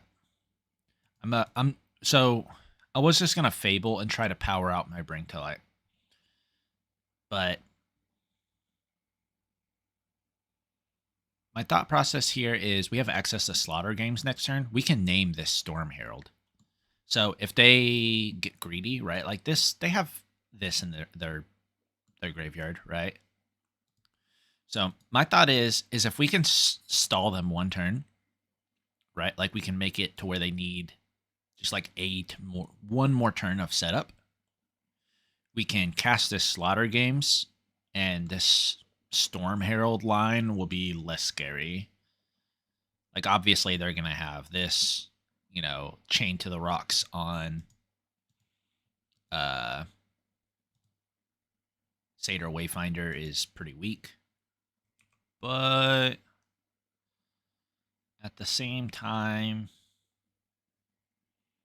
if they're playing kind of a cheese deck, like being able to Slaughter games them could be enough to where they have to play like a normal game where, they have to cast creatures and then put their auras on their creatures. Okay, well, that kills me. Okay. If they got a Storm Herald, I die. Yeah. Oh, no. Why? Why?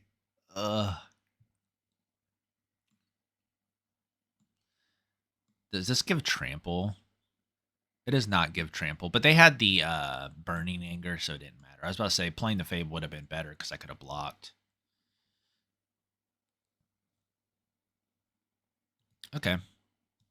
Well, I really hope this deck doesn't take us down, but it very well could. So Rest in Peace is obviously coming in. I don't have a lot for this. I'm not going to lie. You don't expect to see Storm's Herald deck. Disdainful Stroke doesn't hit what it needs to. I assume Veto doesn't matter. Rending Volley doesn't matter. I could see a Deafening Clarion mattering. It might just be better than, like, Extinction Event. We'll even slaughter games. Escape to the Wilds. I doubt this game comes to that. We're going to cut one of these Chained to the Rocks. I have reasons. Well, we're going to cut Elesh Norn. Yep, let's go. I mean, if we lose this deck, that's just fine. It's whatever. Like, that's why people play decks like this is, you know, they're bad, but, like, you can definitely cheese people out, and a lot of times that's just going to be good enough. Like, my deck is slow. I don't play burn spells. Leyline Binding is my best answer because it's instant speed. That being said, I have a Leyline Binding in my hand, so, you know, kind of like Grease Fang, right? I might be able to binding them, you know, before beginning of combat, and then they never get their trigger off.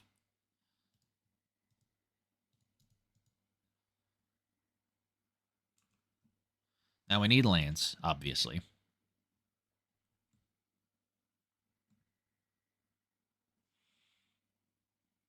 Okay. Well, I don't think I want that to live. I'm gonna kill it. Seems weird, I know, but I was just talking about how this is an important card for us.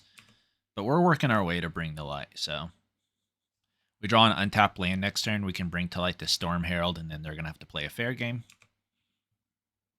Ledger Shredder is going to be good against our Bring to Light, by the way. Also, if we draw Rest in Peace, it's not bad for us. This is just going to get a land card.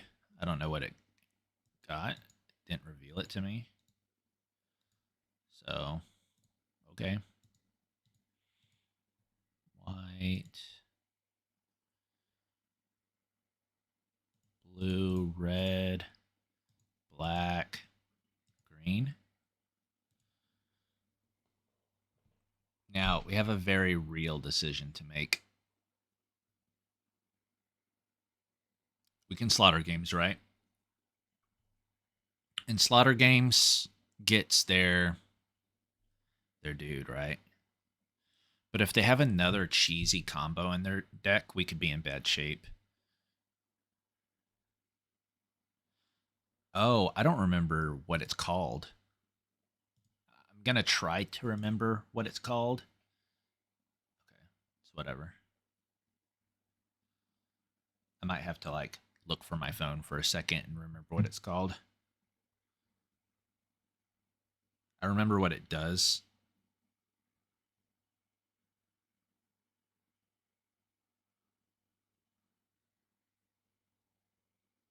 It's called Storm Herald. Okay. Yes, opponent, you may connive. This Ledger Shredder backup plan is pretty good for them. Hopefully, I can't spell. Hopefully this Storm Herald is well,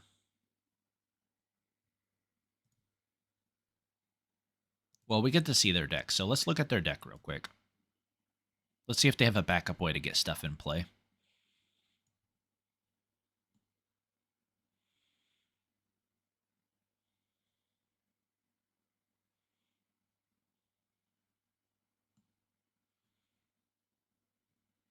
Okay, so without this Storm Herald, they're really struggling.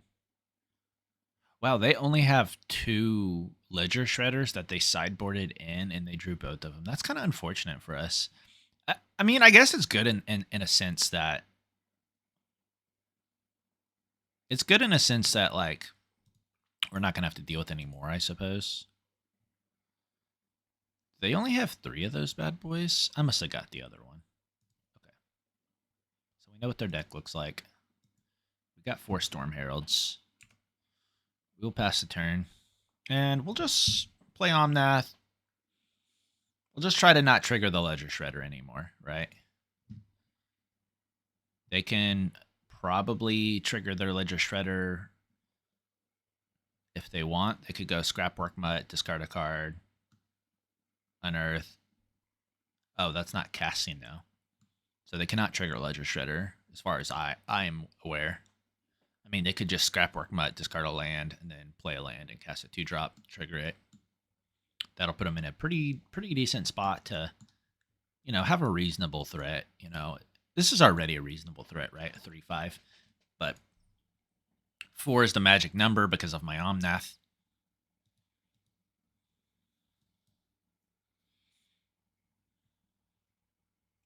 Which they did draw. They did draw that. Let's see what they reveal after Gather the Pack.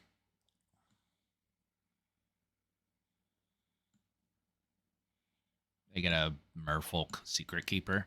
Now, the Merfolk Secret Keeper is going to be interesting. I have a lot of bullets in my deck. If they mill my bullets, that could actually be pretty bad for me.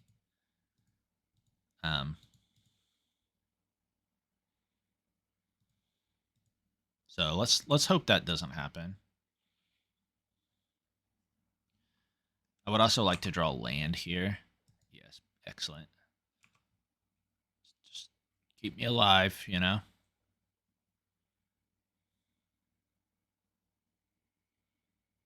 Okay. So like I said, hopefully they don't mill me.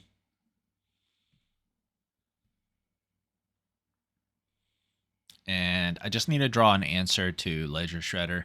Now that we've seen a better look at their deck, we don't need this many Chain to the Rocks. They have 2 Ledger Shredders, which will be a problem if we side out all of our Chain to the Rocks and we die to a Ledger Shredder. But they only got 2. We know they have 2. It should be all right. Okay, it looks like they're just using it to grow their Shredder. And eventually they can hit their land drops and cast some of these things as well.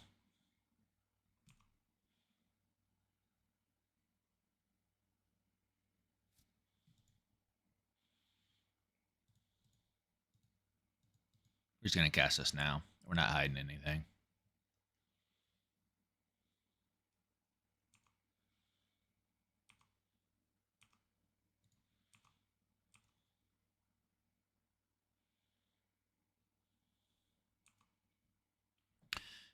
Fabled Passage is one of the best draws in our deck right now. Oh, I just triggered the Ledger Shredder. Oops. The reason for that is that it's gonna be good against it's just gonna gain me 8, right? Like, we're kind of racing right now until we can find an answer to this Ledger Shredder. I assume we're gonna take a wallop, but I also kind of assume that we're gonna find something, right? The moment this Shredder dies, they're dead. I assume, at least.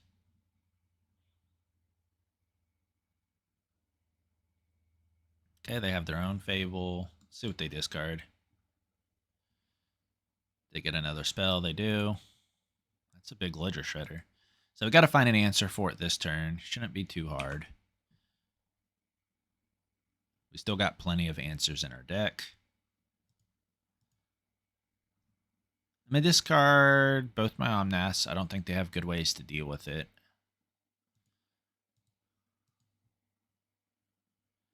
There's our Chain to the Rocks.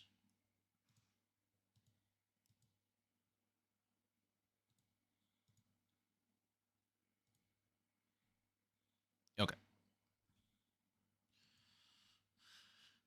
Very nice. Very nice. Do we want a Rending Volley? It can't kill their Storm Herald, nor can it kill anything else. So it's probably not worth it.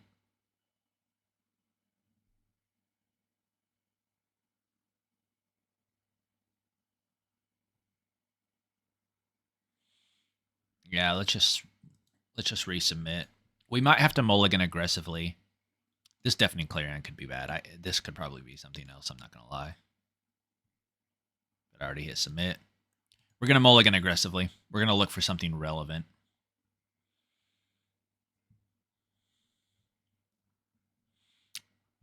Like I said, I value this card, but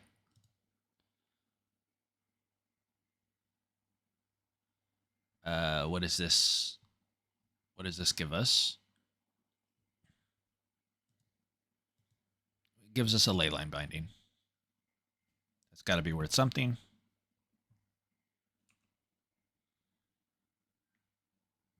Oh, super punished by that. Not citing this out. Oh, that's painful. They got a Shredder. We are okay with that.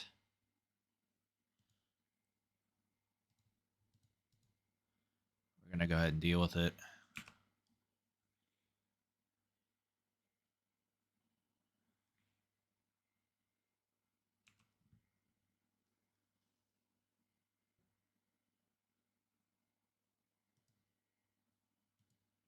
Now, I would like to cast my Seedshark because like I really need a threat, but I just don't want to die. So they're just, oh, I thought they were just casting that. I was like, what the hell?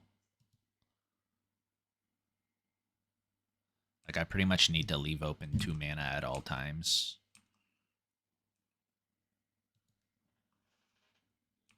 Okay.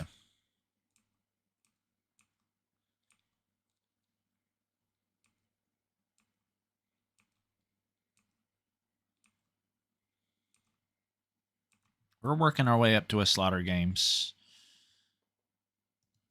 Okay, we got double Leyline Binding.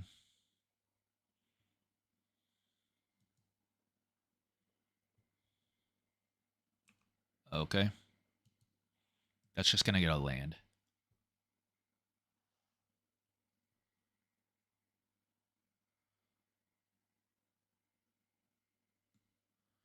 So, when this enters the battlefield, return any number of aura cards from your graveyard to the battlefield attached to creatures you control. Exile those auras at the beginning of next end step.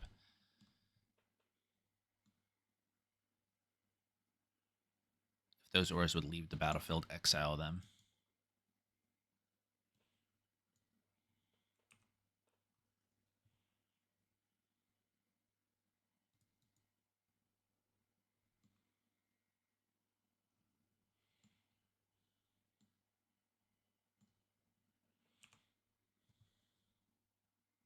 They don't have a Burning Anger, so I can just let it attach.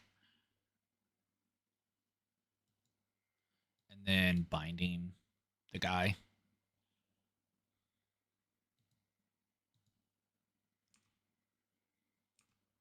And then the classification gets exiled.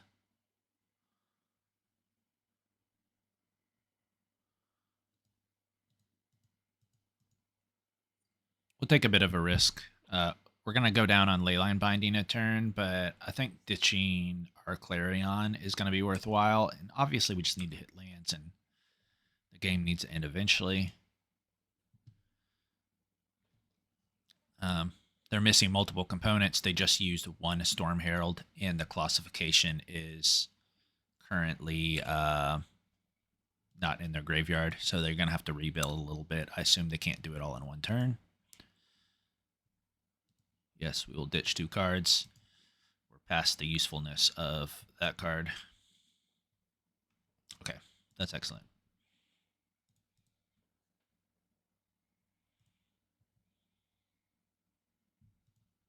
We're going to cast a Rest in Peace. All right, Rest in Peace, opponent.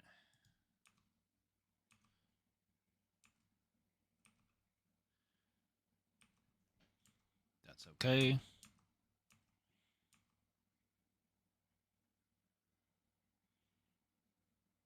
Now they got to win with their cards the old natural way. Cast them. Okay. I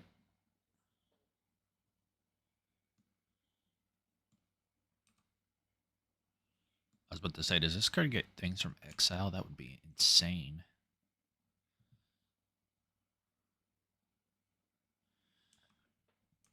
Guess that's okay. You can hit me for 3. I'll allow it.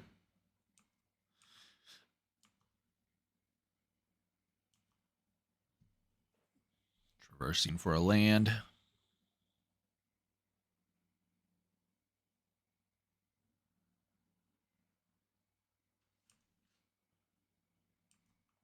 What land they get? An island. Okay. We hit our own land drop. We're going to cast this shark right here.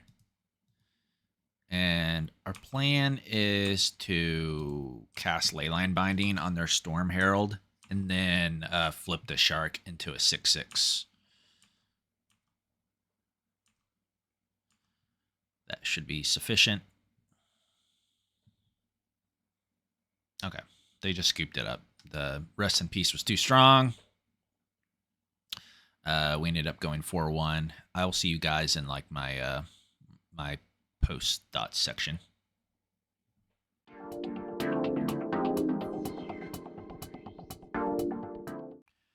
Okay, guys. So we just finished our league. We are 4-1. So what do I think about this deck? Obviously, I love this deck. During the last RCQ season, this was the deck that I played at the majority of the Pioneer ones. I think it's extremely strong. It has a lot of different cards you can play. Its Bring to Light allows you to essentially meta whatever you think you're going to be playing against very easily. You know, you can include really powerful bullets in your deck that are good against what you're expected to play against. Like, for example, Hostage Taker may not be necessary in your meta. Slaughter Games may not be necessary in your meta. And you can kind of just add whatever is good against what you think you might play against. But I think this deck has been low-key a sleeper in the format for a while. It's a little bit more known than it used to be last season. Last season, basically, everyone just played Rakdos midrange, at least in my local RCQ. So this is what I played. It kind of beats up on it. I know we lost to our Rakdos opponent in our league, but yeah, I've had a lot of success against that deck. And it's just really strong against creature decks like Selesnya Angels. I have had a good time against Mono White. Obviously, Omnath will bury any aggressive strategy as well. The sweepers are really good against Mono Green. Now, Mono Green sometimes has some really fast combo draws that you can't deal with, but that's besides the point. That's the main draw to this deck, is Bring to Light being a very flexible card when it comes to deck building in specific. Now, the sideboard, a lot of these cards are really stock. There are times where I don't even play Jegantha, believe it or not. You can choose to, but I've played Obsidian in this spot, believe it or not, before. I like the Deafening Clarion. A lot of us don't play this. I think they should. The Pithing Needle, I hate it. Like I said, I've been playing a Test of Talents in this spot. Sometimes I'm even on 2 Test of Talents and 1 Disdainful Stroke. I think that's going a bit far sometimes, but that's just what I was doing when I was testing it. You can also include more Rending Volleys if you're playing against a lot of Greasefang or you have a lot of Mono White in your meta. These vetoes, I'm quite certain 2 is the right number. They're solid. I don't ever think there will be a spot where you just don't want your counter magic. Lavinia as a 1-of is excellent. It's really good in the mirror. It's really good against fires. It's really good against Lotus Bloom. It's definitely a keeper. Only takes 1 spot in your sideboard and it hits a bunch of really good decks. Bankbuster, you have to play him. If you're greedy or you don't expect a lot of blue-white control, you can cut 1. But for the most part, you got to play 4. Super strong against that deck. And yeah, that's it. I'm pretty happy with my 4-1 finish. I wish I could have shown you guys a 5-0, but it is what it is. I appreciate you clicking on my video, and I will see you guys next time.